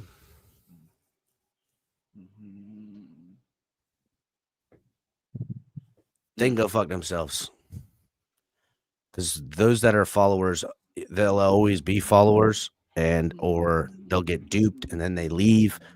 Or on the other side of that, the users get exposed. Eventually. Sometimes it takes forever. Sometimes they run out of there before they get exposed. But all things come around again. And sometimes they expose themselves because they're voyeurs. Sometimes they get a super box and want to expose themselves. I don't. There you go. With that. I don't have any problem with that. I think that's your God-given American right, as long as you do it within the privacy of your own home. Oh, goodness. Team Superbox, goddammit. But I've been on to close this topic up. I've been on the receiving end of them wanting to put labels on you as the opposition Dolphins fan, the one that isn't with us, right? And good. The opposition. I say good for us and the gate by and large, like our content, what we represent. There is tons that are bought hook, line, and sinker that our content is only a counter negative narrative content. And that is what it is. And we were bred to hate Tua. That's it. And when Tua's gone, we're gonna magically dissipate. Like as if in their solipsis universe, we were never really there. See what I'm saying? It's and then in the same breath, it's always this highbrow elitist mentality that that they look at us and they're living in the utopia. And I'm not hopeful, loving enough, whatever it is, to see it. And because I'm not doing that, I'm less than them. Like I see this shit all over the place. I mean, it's incredible. And when one throws something into the ether, the others kind of use this opportunity to say, hey, it's amazing to me who and what these people are and what they do. These are just human beings, and you need to go and touch grass and get outside and get a life and go for a walk and blah blah blah. Like they're just walking on fucking clouds in their personal lives, right? These are such stable, happy, everything goes right for them people. And if we just bought into their delusions, we could be, the chosen people as well. And I won't stand for that narrative. The chosen people. Fuck Shout out to my homeboy Scott Jackson in the building, by the way. What's up, Scott? What's up, Scott? So, Scott. Shout out everybody in chat. Yep. Yes. Chat's undefeated. It's come out, Armando, that when Tua was at Jelly Roll's concert and he announced Tua Tagovailoa that the crowd booed. That's what's being reported upon. You want to hear something crazy? Meaning Tua's gotten booed before? Say it ain't so. I've been at the stadium where we've booed him. I don't know what you're talking about. He's heard boos in his life, bro. No, it can't be. It's impossible, Cap. By the way, this Saturday morning, this is going to segue into what I'm doing here. Saturday morning, don't forget our wrestling podcast, W Energy Wrestling. We're going to be talking about WrestleMania and things like that nature. But anyway, I used to go to wrestling shows, and I'll never forget, I was at a wrestling event, Monday Nitro, I believe it was, in Fort Lauderdale. This was the Panthers Arena. Was it Monday Night Nitro? Huh? Was it Monday Night Nitro? Yeah, Monday Nitro. This was in the Fort Lauderdale Arena. I've caught a show or two in there. When was this? Like in the late 90s. Fuck, dude, that's when I was going. I might have been there. Go ahead, Shake. So anyway, Dan Marino was in attendance, right? And I remember this. I don't remember that. So he said, "Hey, everybody, Dan Marino is in the building again." He was still the quarterback of the team. Everybody booed. Yeah. Yep. And you know what it did to Dan? Dan's like, "Fuck these motherfuckers! I'll show them." That's exactly what he did. Fuck these motherfuckers! I'll show them. No, it trips me out because I think this is one of the reasons why we're cursed, because it's bad karma. Because let's face it, Don Shula didn't voluntarily exit out of Miami, and I mean, Dan Marino was kind of forced to retire a little too. If we're being real, people forget that there was a lot of speculation of him going back north and playing a year with whatchamacallit? Minnesota. Yeah, with Minnesota, and they kind of negotiated his retirement. which I'm sure is coming in the phase of money and coming in the phase of ownership in the organization or something to that effect, right? Because remember, when Ross bought the team, Dan was the only player that was around the building. Ross has done a really good job at getting all the old players and giving them positions in the building. And, He turned down the job. Marino turned down the job of vice president of football Well, operations, initially, remember? but he didn't. But yes, but he still took a role. He was still getting a paycheck, Crypto, from the team, and he was the only I one know getting a that was the paycheck. easy way out. Mhm. Marino took the easy way out. Yeah, he could have been just like John Elway. Yeah, right. It's literally I was like kinda- Elway. I was Yep. kind of hoping that he would. I don't think Yep. he wanted to do that. I don't think he wants to do that shit. I don't know. Man, think he wants imagine to what do we that. would be now. You But never know. Cap, why you think he didn't want to do it? Because I'm This is- kind of Because of Parcells. I think no. I don't even think it has nothing to do with any of that. I don't think Dan's. I think Dan loves playing the game of football. I don't think he has interest in managing football in that Okay. aspect. I mean, gotcha. for the hassle, the time, the energy, and the money, I just and this isn't like a wild guess on my part. Like I've deduced all this from living in South Florida and knowing people that have done business with Dan and his family, been to charities, worked at his fucking house. You know what I'm saying? All kinds of shit. He didn't want to be a no, part of the Dan, collective. why the fuck Cap. would he? Well, hold on. First of all, while I agree with you 100%, I do think he loved the game of football, but not necessarily managing it. Let's also not forget Dan Marino has been the face of several different things. Let it be his charity for autism. Well, which he that's has really the what it school comes and all down that. to. That's the big that one. was him and his wife's autism thing for their son. Yeah, that was his baby. That was That's his baby, right? everything. Yeah, That's that's his his everything. everything. He also Everything. had the weight loss thing where he was with the food. What was it? Nutra something. Oh, that's right. That's Nutrisystem. right. Nutrisystem. That's right. He was with Nutrisystem, them reflex. right? I think it He was had that Nutrisystem. going on. He had several different things going on, making money with doing a lot less work. But I will say the big work that he did was the autism thing, and I understand why you wouldn't want to take away from that. I completely understand. Von Joe, Marino did not want to become part of the Miami Dolphins cabal. The Department of Miami Efficiency, or That's Van DOME, Joe? as we call it. Yeah, it's Von Joe. And Marino could be part of the Miami Dolphins cabal, but he chose not to. I would agree, because if he was, I honestly think we would be making some football decisions, to be honest. Yes. I mean, If he had that much influence.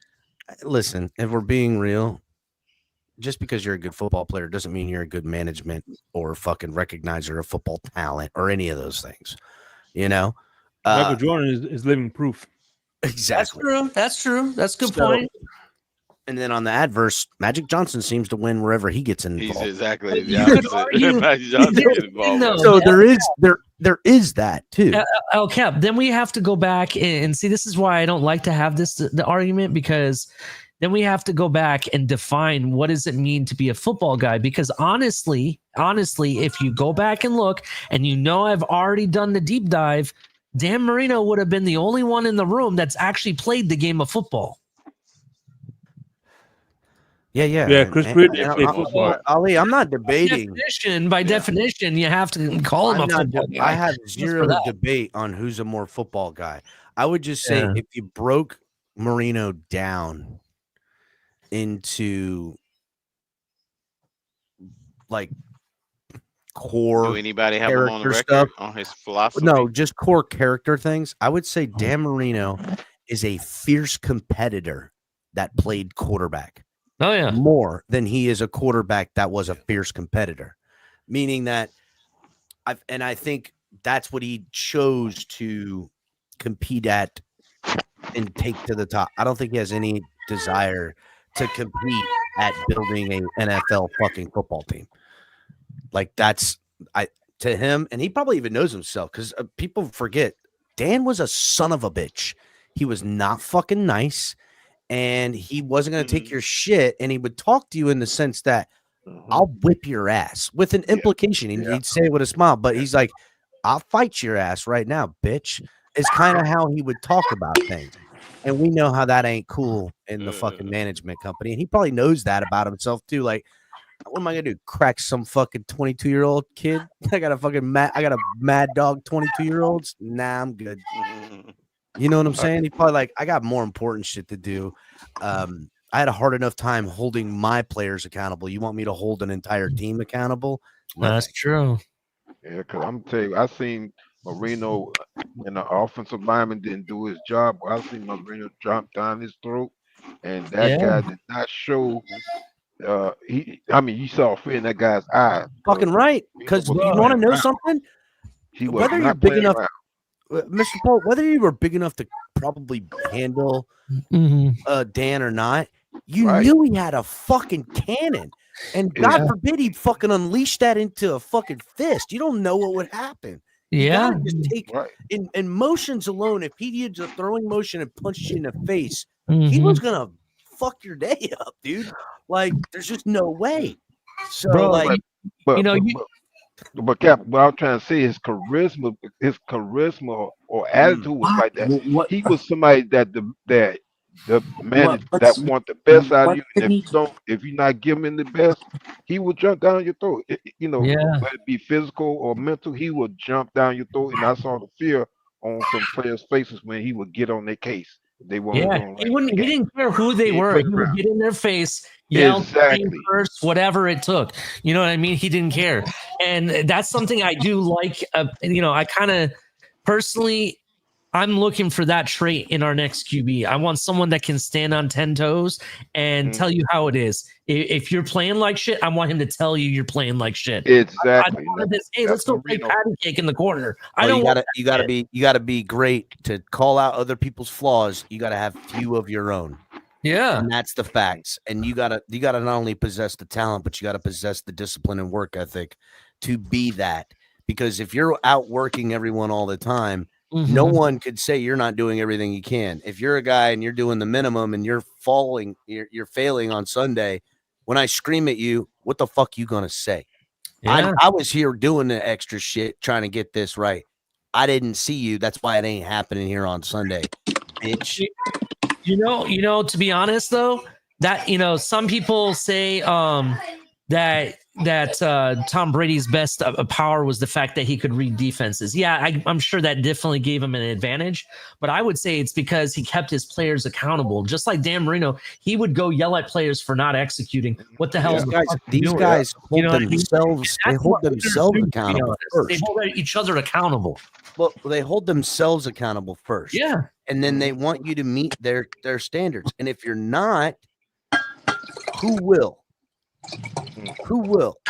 And you can love it, you can hate it, but I'll be damned, you're gonna respect it. That's it. And until you have that at leadership in a football team, you're ultimately gonna have nothing. You can win some games, but when the going gets tough and the season is going in this way, and there's the money is insurmountable from what you could earn in postseason incentives, then what sounds nice? It's getting close to the holidays. I didn't get to see my family for Christmas this year. I had to be away again. I'm kind of over it. I miss my wife. I miss my kids, and we're not really. We wouldn't win it all. Like, the doubt starts settling in when you don't have leadership. When you have leadership and you're coming in on Monday and the fucking leader of the team is already in the weight room busting it out before the fucking team meeting. He's like, "Where the fuck you at, bitch? Where you been? Why ain't you in here?" "Oh man, come on. Yeah. That shit's for later. That's for after the playoffs." Yeah, man. That's until you got that, you got nothing. By the way, El Capitan, I miss my wife too, but don't worry, I've been practicing at the gun range. Oh my goodness! You'll get it. Practice makes perfect, baby. Yep. By the way, Tonk, That's Carlos Mencia, huh? up, Tom? Where did you meet Carlos Mencia? Did he steal any jokes? In January here in close to Seattle in Tacoma. Dude, I love Carlos Mencia. Yeah, he's all right. I should have gone and seen him twice, but I didn't really realize he was doing 2 shows in a row. But I actually had a really nice conversation with him. That was the picture that was taken while we were talking. Word. I always thought about giving my hand and try at comedy. I just ain't got time to work that into my fucking life. Pretty sure I could do it. I don't know how to set up jokes, but I'm pretty sure I can figure some shit. I used to do stand-up comedy in an open mic night on Wednesdays here in town, and really the best way to do it, bro, is just talk about yourself, bro. Talk about your journey and shit. What else? That's really all it is. The comedy comes naturally when you just open up about yourself, to be honest. So I feel like I can make fun of the crowd pretty good. That's what I think I can do. That's true. You probably could. So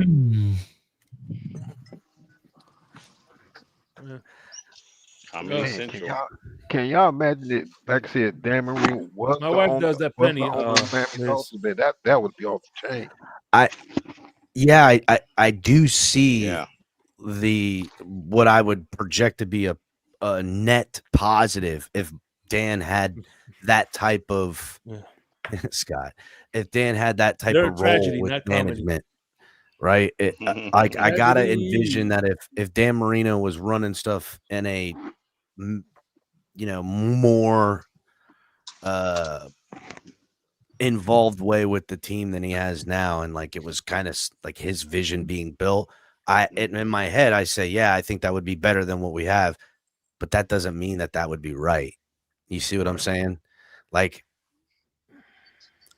again, knowing Dan's character and stuff, maybe not. Like, look at what happens in this building. Oh, in yeah, this yeah, white yeah. collar stuff. Yeah, Like, what we could end up with is them tarnishing Dan's name and, just throwing shade all over it and stuff. And then the fans push back for Dan. And now we literally are spiraling as a city with a team. Like we could lose the team. Like that shit could end up where Miami doesn't have the Dolphins anymore if we're going with what ifs. But I will say this. It hasn't worked out in the adverse, right? So Tony. Dan Marino don't know how to talk to people, Tony. That's pretty much what I'm saying in the longest way possible. Mm-hmm. Uh-oh. By the way, That Scott means Jackson, Tua- I that disagree means with you. Tua would have never been our quarterback if Dan Marino would have been in charge. Tua would have never in a million years been here. Never. He would have took Dan Marino would have took the dude that went to Chargers. Yes, he would have taken Justin Herbert because he's like, man, look at that arm. That's all Dan would judge him on. He'd be like, can the son of a bitch sling it? Drew Brees. Do you think he would have took Drew Brees? No. No, Nope. I don't. He would have went for Dante Culpepper and tried to get him in earlier. Probably. Yeah. I think. I mean, listen, in hindsight, yeah, Dante wasn't the right move, but at the time, it was probably the right It was move. pretty good. Yeah. It was probably the right move. No. I mean, the fact that Drew Brees did something we might never see ever happen again, minus Alex Smith, which I think if you're measuring, Alex Smith comeback story is better than Drew Brees's. Even though Alex Smith almost lost his whole leg. he almost lost his leg in his life, dude. Well, yeah, Like, yeah. look, walk again. The son of a bitch played football again, effectively. Did they give him the comeback award of the year? 'Cause They need to did make it. a fucking needed to. Disney movie they on did it. give Fucking something. Ali. That's incredible. That was crazy. Like That was guys get crazy. injured and get surgery, never play the game again all the time. Guys don't get injured and almost lose their fucking life with their leg looking like hamburger and play football again. Fuck that. I mean, it really, there's two amazing tales. The surgeons and doctors that pulled it off, and Alex Smith who got it, who worked as hard as he did to come back. It's an amazing story. Yeah, that determination. And Tony, Dan Marino would have never fired Brian Flores, if we're being real.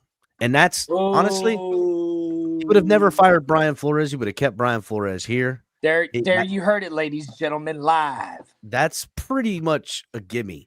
And we would probably not have Herbert. We probably would have Jordan Love here in Miami with Brian Flores after they traded back. And Dan and him would have been like, no problem. Even if we got to overpay to get back, Man, I don't care. Nope, that would have kept like a domino effect. Devontae Parker still would have been here. The mentality of the organization, I don't know, would potentially. No, he'd have got him up out of here, Shake. Represent Dan. The problem is, we're talking Dan from the jump. That was a long time ago, back when Sperano, was our first coach. Dan wouldn't have fired Sperano.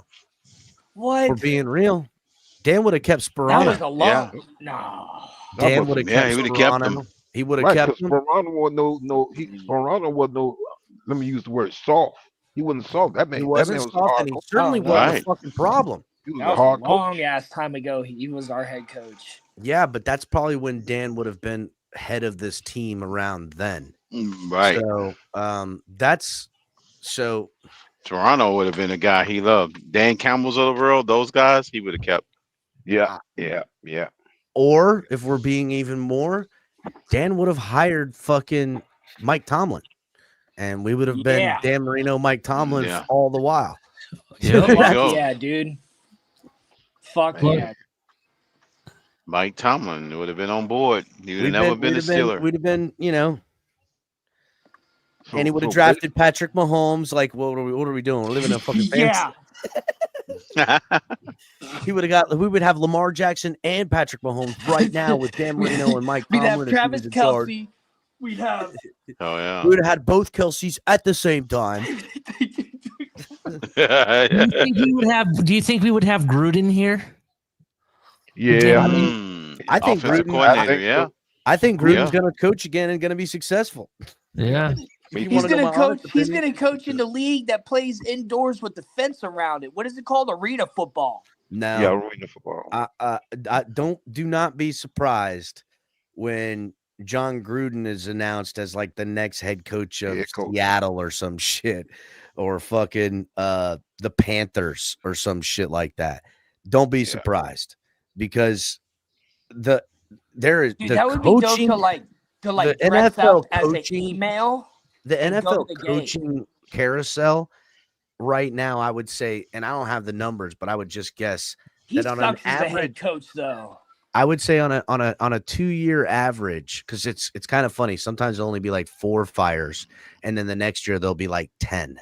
I would say on a 2-year average, there's 12 coaches turning over every 2 years in the NFL, minimally, and at the head coach position, minimally, and that's a lot, dude. That's a lot of turnover. We're seeing. There's no way he'll get a job again. He sucks as a head coach. He you. sucks as a head coach. John Who you Gruden. talking about? No, he probably wouldn't. Super Bowl They'd winning. probably He's retire. like, dude, He he's no. would. That was Tony Dungy's team. Yeah. Okay, No, he did nothing with the team after that. He only made it to the playoffs like twice. Yeah, but here's what you got to remember. That team that Tony Dungy played in the Super Bowl, Tony Dungy built that team. That's what I'm saying. That's what I he just said. that. Right. That's what I right, just said. but I know, and I understand that, but I still Oh, No, yeah, not Tony Dungy. I'm sorry. Yeah, I meant John to Gruden, say John the Gruden, team that John he Gruden. played in the Super Bowl. John Yeah. Gruden built that Raiders team. That's what I meant. That's crazy. Yeah, but John yeah, Gruden he beat didn't his do- old okay, team. He beat yeah, his but old team. Tony Dungy went to the Super Bowl again on another team. Yeah, Yeah, the with the Colts. Colts, he won. Two more. the He Colts, actually won it. and he won it. hmm So I don't know. It's just he didn't do that well. I don't think he was a good head coach at the Raiders. I think he was mean, shitty. look, I mean, Tony would Dungy say- would have went to the Super Bowl if the Patriots, if the Tampa Bay I Buccaneers. just don't think like it's not like it was Bill Belichick that sent So- out those emails. It's like John Gruden Again, wasn't. I'm even not really that saying good I'm of a not head saying coach. John Gruden's going to be the second coming of fucking Big Tuna. Okay, he's not gonna. But No, he's No, not but good. I'm saying I just But don't he- see that he's- he's that he's good of a good. head coach He's a that he people has would be willing to take a chance. You know, Yes. Well, there's a let's lot to of people They're using Cleveland. running John out of Gruden's Let's have options, offenses. Tom. Cleveland I would fucking. because Tom, my point Gruden is they're has running is out of aggressive. options. Like Yeah. But there's he's not only even so that many. good of a head coach, though. It doesn't No, but he- matter. but- What do you? no, but You here's the can't thing, even though. get guys that can put together full fucking coaching staffs because the tree is bare, bro. It's bare. These young guys are getting hired and fired every other year, and a lot of they might be good coaches. The problem is they can't put together an entire coaching staff because they've only been in the league fucking a couple of years, Well, and they've only because called plays because for a there's so year. much transition among I got you. among and I alluded to this last season because every time there's a season ends, you know, most of the time the Super Bowl winning team, their coordinators leave. Yeah, and their players. So Well, because everybody cashes in on their well, opportunities. so it's just like pick them apart. it's like if all you do is transition after you win. Listen, the Lions lost everybody. I know, dude. They lost them all. And we wonder lost why. everybody. But see, you have Except for all this players. They kept all their transition players. among these coaches, and now we don't. Now you're saying we're low on coaches, but damn near every season. I got you, buddy. But I'm telling you, I don't know whether he'll be good or not. That's a different debate. I mean, it's like I'm telling regardless you, of the don't be email shit, who surprised. cares Don't be at surprised. this point. I mean, it's not who cares, but what you're saying is the pool is getting low. It's like I don't even think he was that good of a head coach. I just don't. Yeah, but And I then think you he- said I it, and think then by you the- said it. You was so funny because you said it. You said, what did they know on him that they would give him a 10-year contract? You said it. Well, You yeah, said and it. You're like, what did they know on the guy to give him that long of a contract? yeah, when they signed him, I said, "What do they?" I said, "Yeah." I was like, "What do they? What blackmail do they have on him to sign him for 10 years?" Oh my And lo and gosh, behold, the dude. blackmail comes out to cancel the contract. Look at that! Who would have thought it? I mean, if we could only, if only And I'm somebody sitting there, pointed it. dude, when you said that, I'm like, what are you talking about, dude? What do you mean? They don't give out 10-year fucking gajillion-dollar contracts without having some blackmail, pretty much. That's And- crazy, man. and they had it, it's, and- It's just like, nah, dude, you can stay gone. I'm not saying that, whatever, but don't be Look, surprised. Look, I understand your point of view, Tonk, that you don't like Gruden, you don't think he's a good coach, but there's a lot of people in this community, and even El Cap, and I definitely heard El Cap say it. I've heard Crypto make remarks to it that, and this is prior to the blackmail stuff coming out, before all that, right? That John Gruden's a good coach. We need a John Gruden kind of guy. I've heard it multiple times.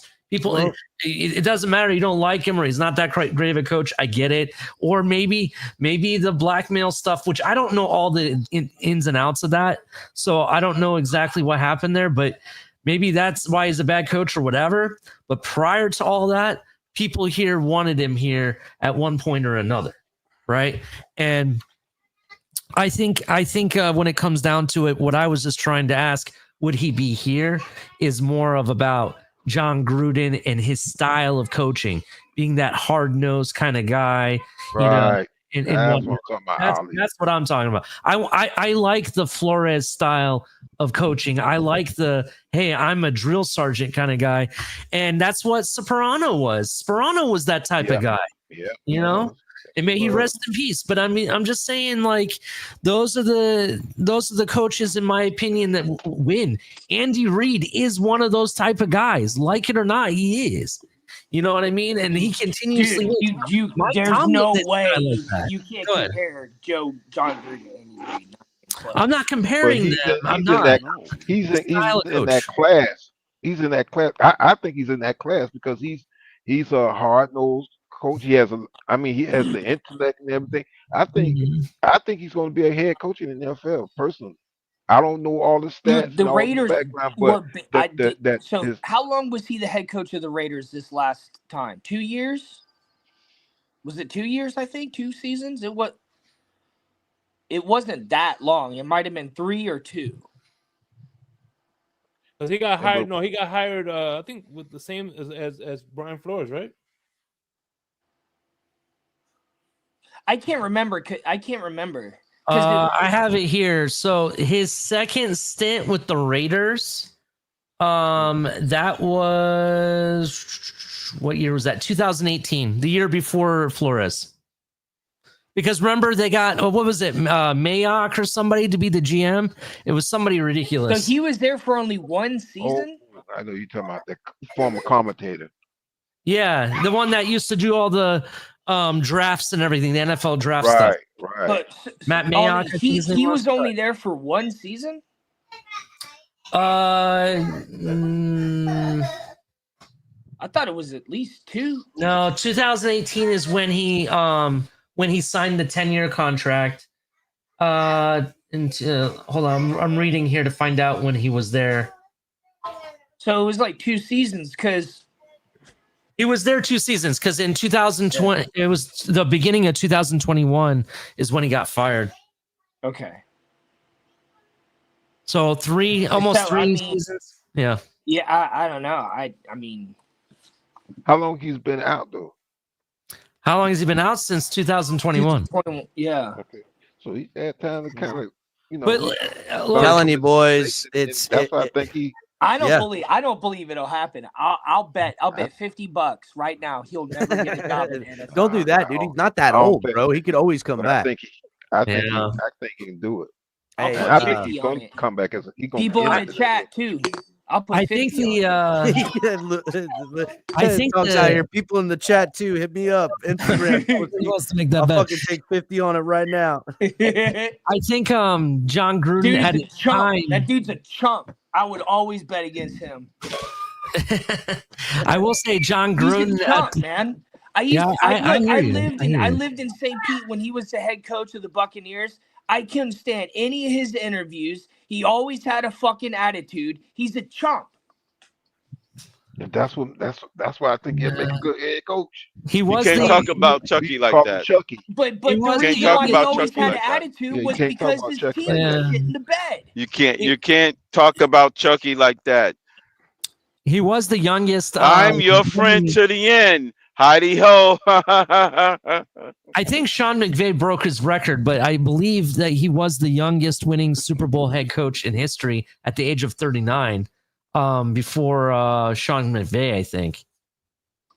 So there's that. That is the crazy stat that it was his. Hi, I'm Chucky. Want to play? That were literally in the Super Bowl. His 2 teams. That's crazy. But after that, he never did nothing, in my opinion. So, Shake, I got a little bit of breaking. That was worth his attitude. Not really breaking news, but I just was checking X, and Tua Tagovailoa is releasing some footage of him training.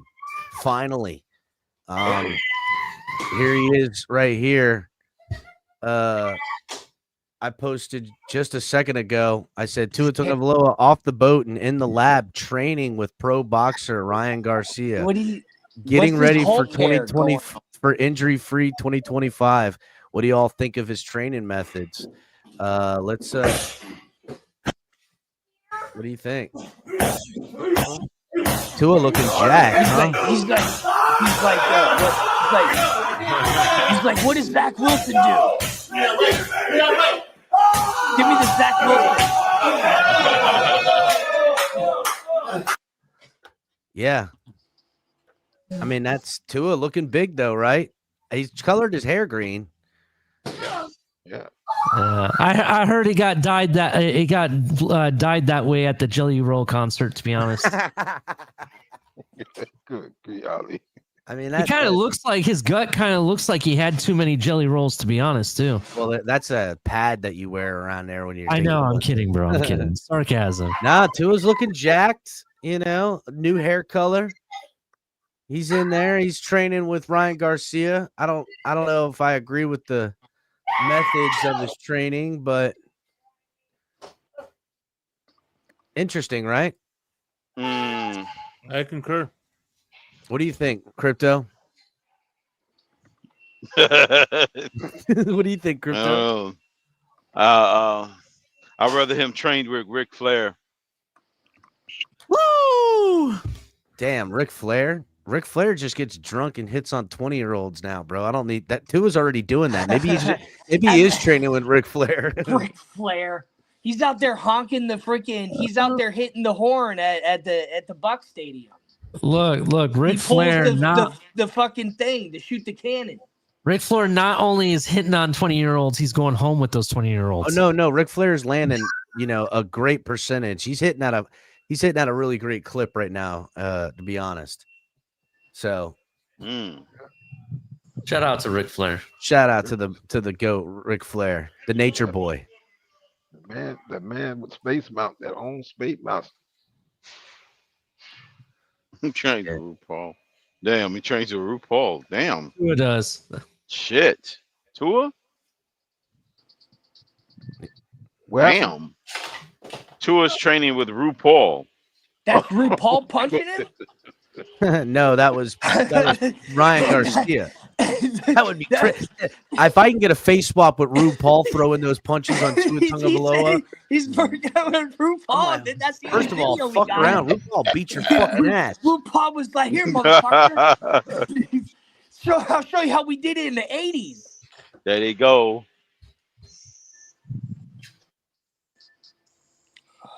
He's working out with RuPaul. Tua feeling the heat. He said, "Look, Zach Wilson in the house. Oh my God. I'm about to put the bill down and get off the yacht, start training. This man may take my job."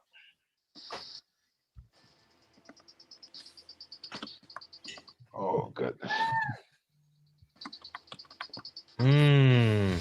So, hot take based on rumors that are out right now, some confirmed actually. Kirk Cousins is shopping for a home in Cleveland. And rumors come out that Matt Ryan has been brought in to help mentor Atlanta Falcons' new quarterback, Penix. Michael Penix. Mm-hmm. Dope. Okay. Well. Hey, check this out. Well, check this out. I got video footage of Tua, right, working with Liam Eichenberg. Really? Let's see it. I knew you were. I knew it, Shake. I knew you were gonna. I don't know why he does that last thing in the end. See, watch. Look. That's what Cap and I used to do before we go swimming in the pool. Jesus, dude. Look at how red that guy is. What kind of fucking sport is that? He's straight out of Royal Forest. What kind of fucking sport is that? Why are they in like a fucking, what's going on? What are we doing? He's like, let's go get topless and slap each other in the back. I want to see how long. I think. Listen, he was trying to help him get his awareness up. Oh, okay. Well, he said, from what I understand, if I slap you hard enough. No, but actually there is some kind of sport that's out where they be slapping each other. And I guess they judge how hard they slap or something. Because I've seen. You're talking about the slap contest that they have. Right, it's a form, right. It's a form of cupping. No. No, they've got these slap competitions. The UFC owns it. But that's in the face. Nobody slap. What? That's like slapping people in the face. Yes, they slap motherfuckers in the face and You they practice knock that each by other out. slapping a punching bag. Well, you got to sit straight not up, by chin taking up. slaps to the back. Dude, not the back.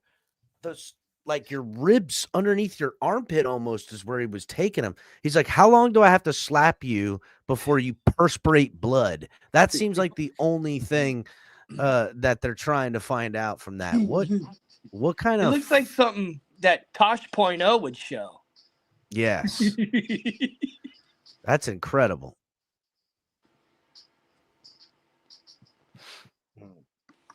It's wild. How about them Gators, Shake?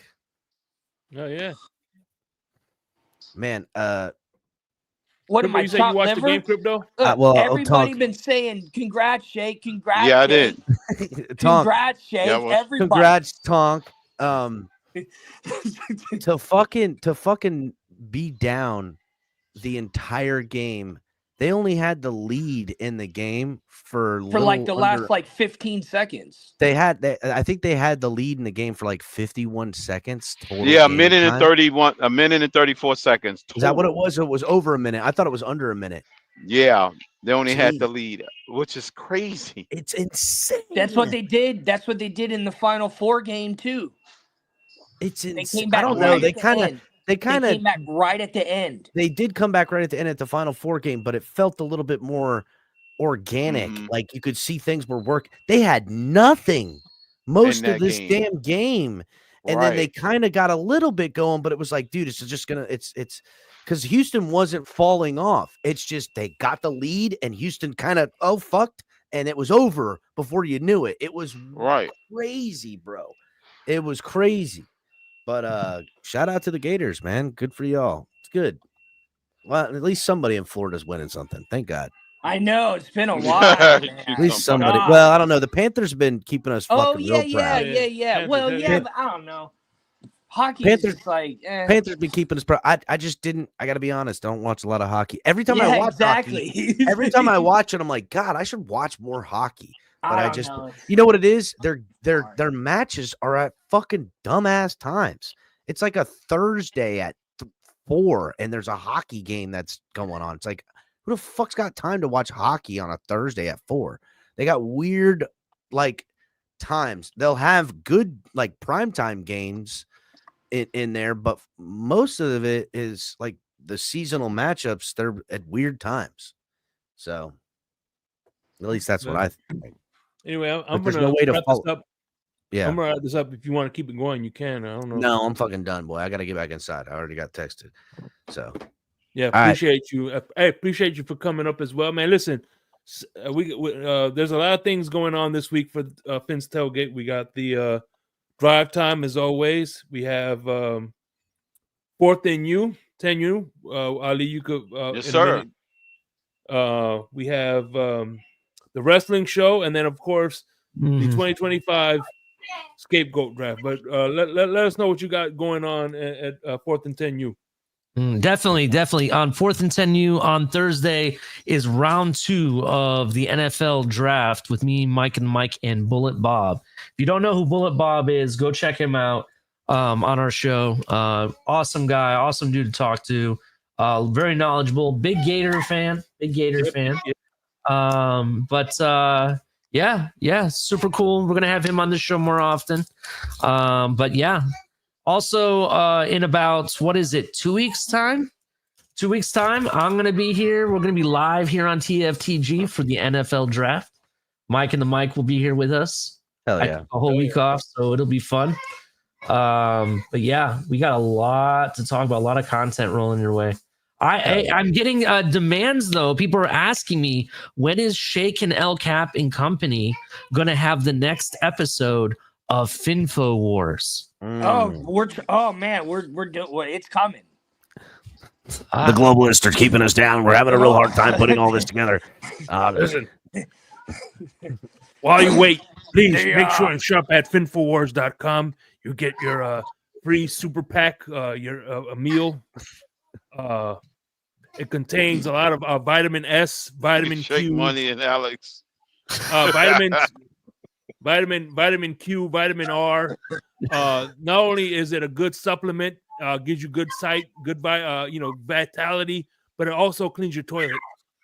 And don't forget to drink the human feces afterwards. It's good for you. It has natural antibodies. This version doesn't Natural have that much antibodies. So yeah, we're having a little bit of a hard time right now putting everything together. The globalists are standing in the way of the cabal. The Miami Dolphins, as you guys know, we have exposed their cabal and their evil globalist agenda, and they have kept us down from putting together the Finfo Wars at this current juncture. But do not worry, we are winning the fight. You are winning the fight, and make sure you guys are subscribing and liking the channel so we can continue this good fight. And we will bring these reptilian baby eating sons of bitches to justice. And by the way, if you type in promo code Ross is a globalist, you get 10% off your first order. I don't know what Yeah, B is it McD is true? talking about. I was gonna say, is this true? I don't know what he's talking about. Damn, I missed it, bro. I don't know nothing about that, dude. I don't know nothing about that. All right, man. So y'all have a good night, man. I appreciate everybody for coming through, and fins up, man. Let's keep it going. Smack the like button. Fins up.